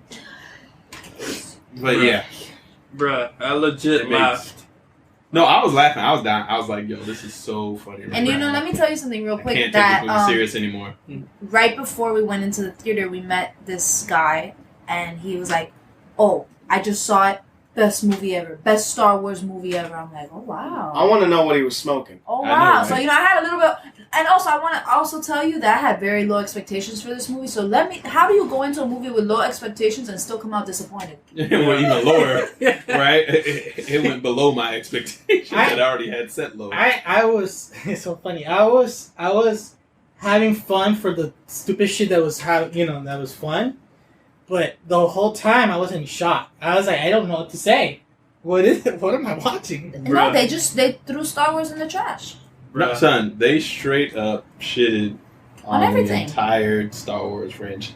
They were just like, and you know it's funny because there's a quote from Double Toasted because they reviewed it. Smith did the same thing as they did, and they said something that I really like, and it says they're making Star Wars out of obligation instead of inspiration. Yep, out of obligation instead of inspiration, and that's what it was. Because they had to make another movie, they had to finish it, they had to answer all the questions. This is what we got. The trilogy had no. It's not even a trilogy. No, exactly. I do not accept this. Each movie is a standalone. There was no purpose. The second one didn't even tie in, like other than the characters standing alone by themselves, didn't even tie into the first one. Let alone the third one didn't even tie into the second or the first one. It was just like, what the fuck is this from what you're telling me? Nope. I haven't even seen the third one, and now after hearing this, it's like, fuck this. I'll wait for TNT to post this shit. I'll wait 2 goddamn years. Don't give him the money. Let me tell you. Give him the money. Misa thinks George Lucas tried. I'd rather watch a standalone Jar Jar Binks movie than this dumpster fire. At this point. It's sad that you know what? movies make You know what? I'm going to ask you this. This movie or Solo? Which one's better? I think Solo's better. I think Solo's better. And Solo was not great, but this one has to be my least favorite. Yeah, this one. I want to go watch Solo now. I wasn't sure if I did dislike The Last Jedi or this one more, but I didn't feel as angry leaving The Last Jedi as I did with this one. Because the thing about Solo is that Solo was a safe movie. Yeah. It was just copy and paste the first movie, right? The original. And that's it. But you set it up with these new characters. Mm-hmm. And so when the next movie came, it didn't pick up what it set up. It didn't add anything to the setup or nothing. Mm-hmm. You know, it just did random things that J.J. Abrams had to come back and fix it. But the thing is, he can't really fix anything. He's the guy who you want if you want nostalgia, you want things, how they were, right, instead of adding things or making things. That's why it works well for the first movie, but it doesn't work well for the last movie. No, because the one in the middle didn't set up for anything else. Remember Star Wars? Yeah, we remember Star Wars, and you shitted on it. It's exactly what you want to add, Jacob. Oh yeah, what I wanted to add was what I felt about the kiss at the end was so stupid. Also, it felt like the Gurren Lagann ending, plus the Samurai Jack ending, plus Romeo and Juliet. But those shows are good. I know. It's just the ending of it. The way they took it. It just took me out of it. I made a joke about this being an anime already, and you keep No, it is an anime, a poorly written one. Yeah. Nah, Can we just get that anime Star Wars instead? This is all fan fiction, son. This straight up terrible fan fiction. Like it's like he went online and was reading everybody's comments and was trying to please everyone in one film. That's pretty much what he was trying to do. Like he couldn't answer everybody's questions, and that's what it came down to. And he spent too much time trying to fix the second movie that it cost him the third movie. Yeah, straight up cost him the third movie. Oh my god! Like there was even no need for Poe and Finn. Ray did everything. Because Ray did everything. Poe was supposed to be the greatest pilot. Well, now they're saying Ray was the greatest pilot. They didn't even need Finn. I don't even know what his purpose was at this point. Like, he was just there just to be the token black guy at this point. Because he served no purpose whatsoever. Yeah. Ray could fly the ships. She was the Jedi. She was the tactician. She was the smart one. She found all the information by herself. She did everything on her own. Mm-hmm. There was no balance to the Force. She did everything. The shit was just it was awful. You alright, Lamp? Nope. Lamp. He's sad that we waste our time. Lamp. I agree. Let me just say something. I love you, man, and if I could have walked out with you, I would have right now. Straight up wasting our time on this bullshit. It's not that it wasted my time. There's been so many movies out there. Like I could literally not stand them, but like they have some sort of purpose, or like it's some sort of like equivalence, or like some sort of like ability, charm, something that like draws you right back to it, or at least keep it memorable in like not really a good way, but at least you know that it's a film for a reason. And I don't want to, like, it sounds biased just from, like, getting it from your opinions, you know, Star Wars fans overall. I'm not going to say it like I'm a big Star Wars fan, because I'm not. I've only seen the first film, and I liked it, but it wasn't enough to, like, get me into the series. I seen the 6th episode, when they were introducing all the characters, and I liked it, you know?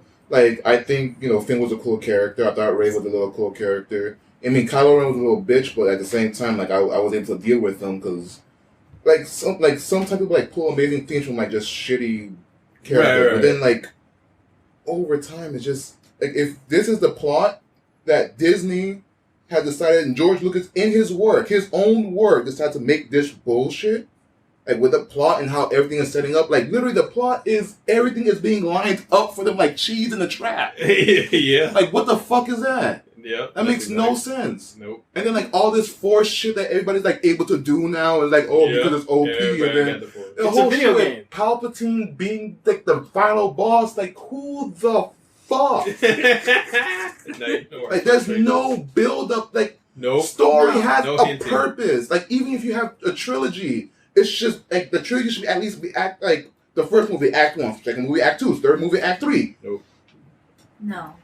No setup. And it's funny what you said about in The Force Awakens, episode 7, that you thought the characters were cool and everything in the beginning, but that's it. They don't change from then there on out. They're super one-dimensional. If anything, they get more boring. You learn nothing about them.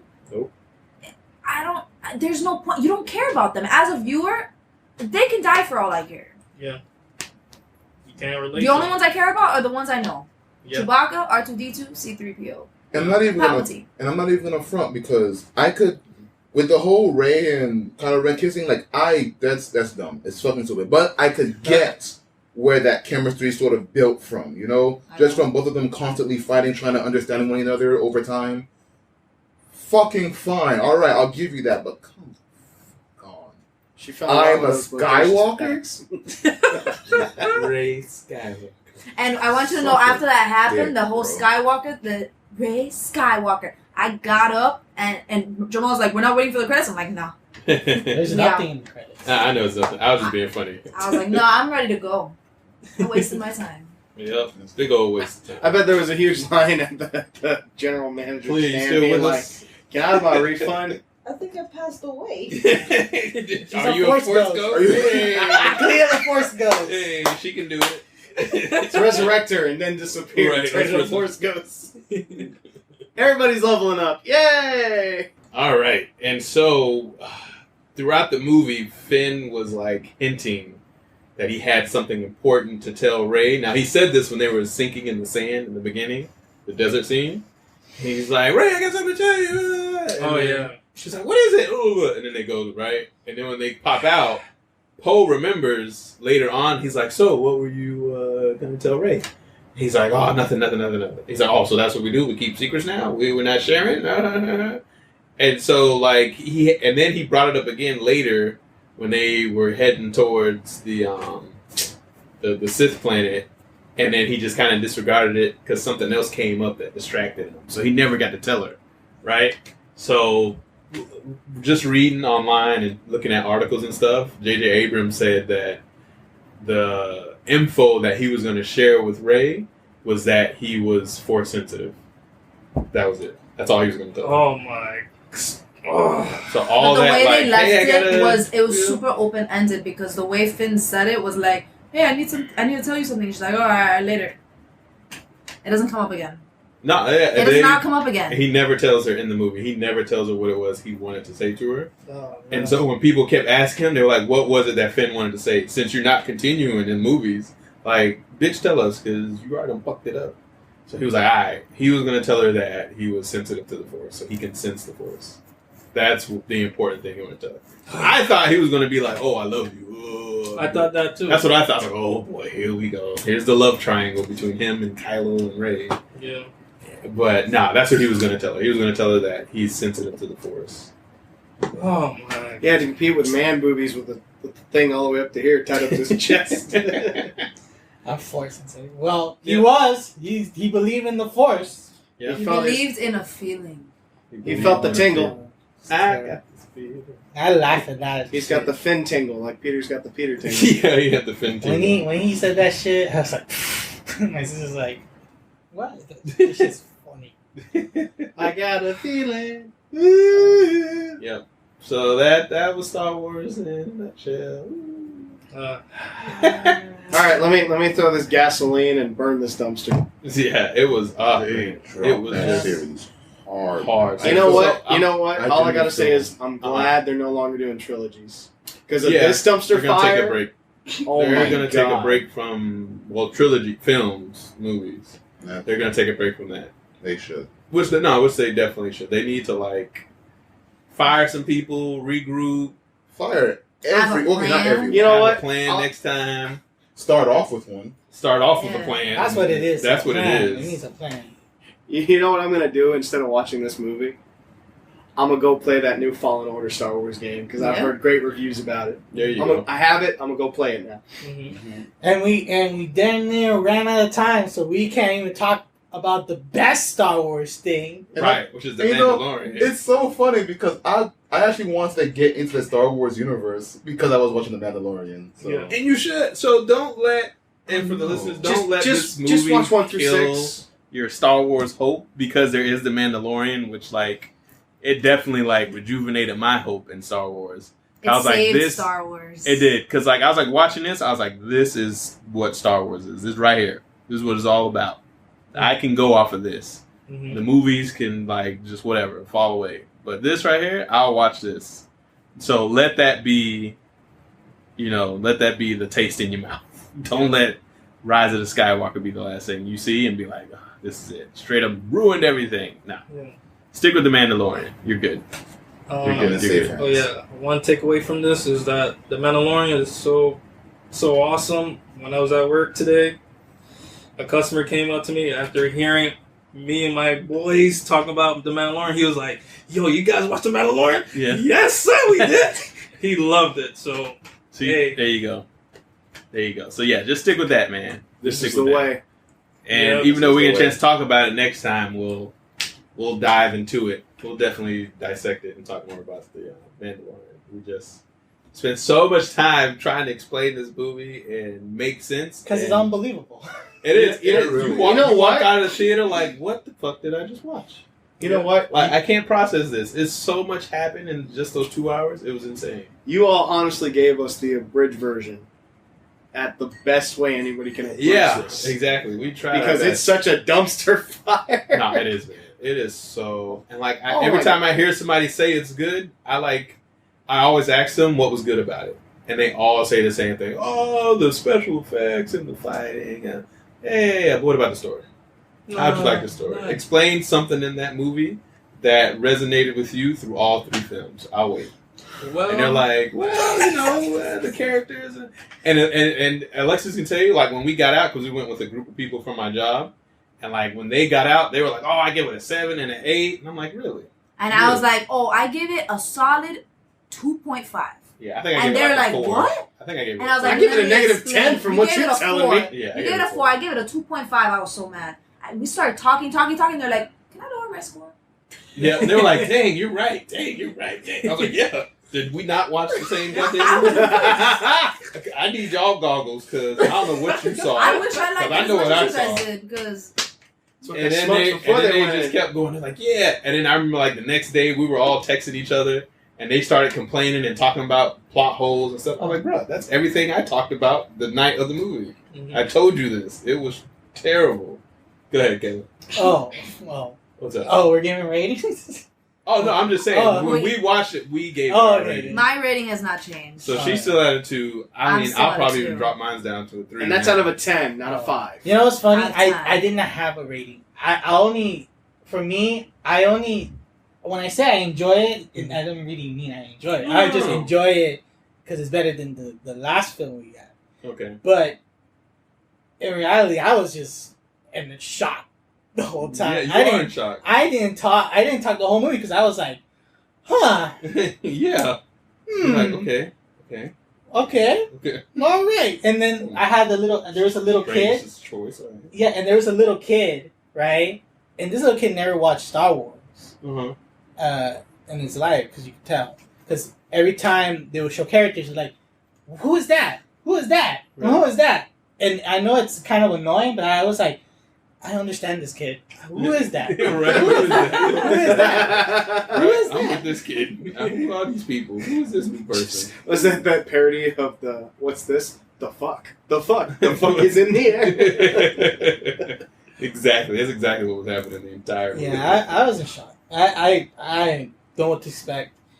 I do like the effects and all that shit, but it's a given. Yeah, but that's that's lazy when you like a film just for the effects. It is. Any good story.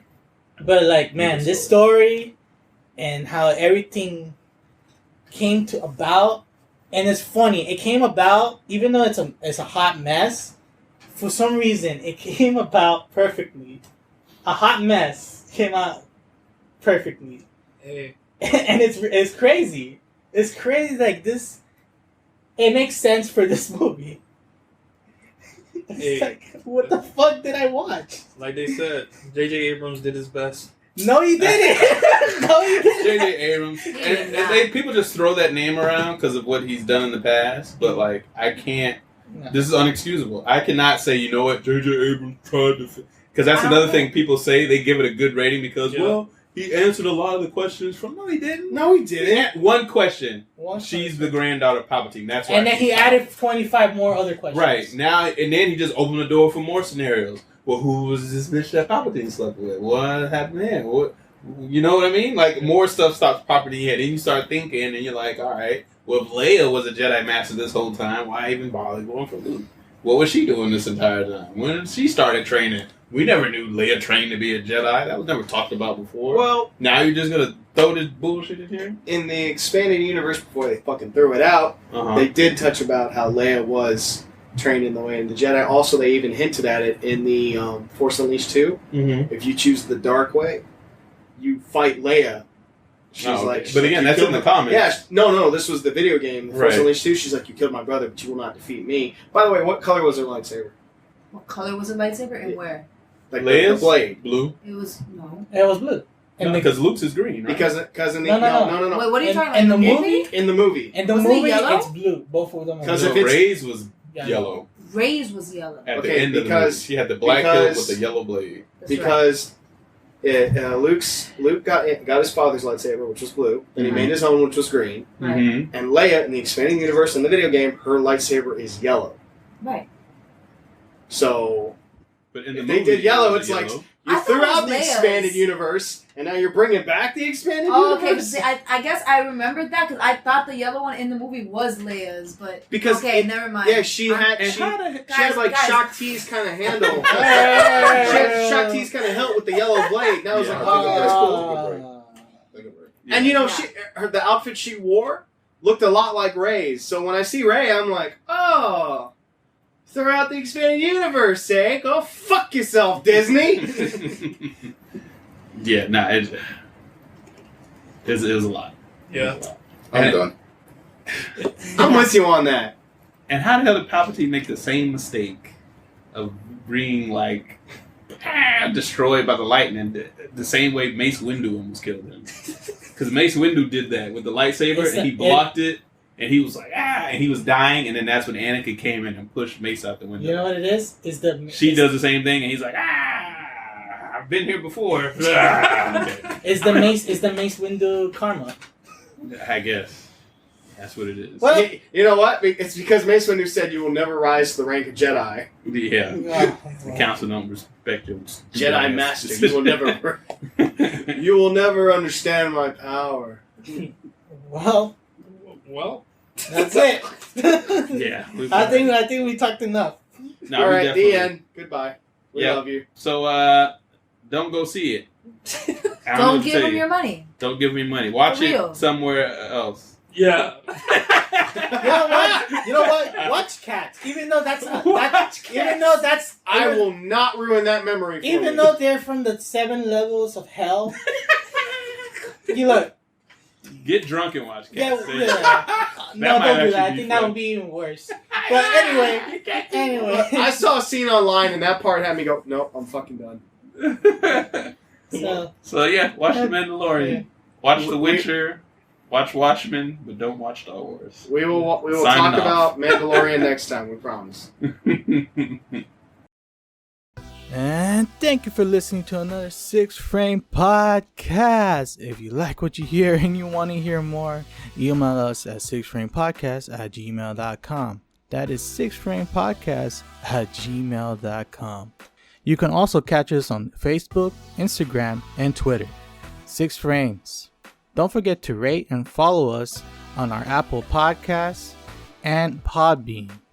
And our YouTube. Don't forget to subscribe to 6 Frames and ring that bell for notifications so you never miss another episode. So what are you waiting for, nerd?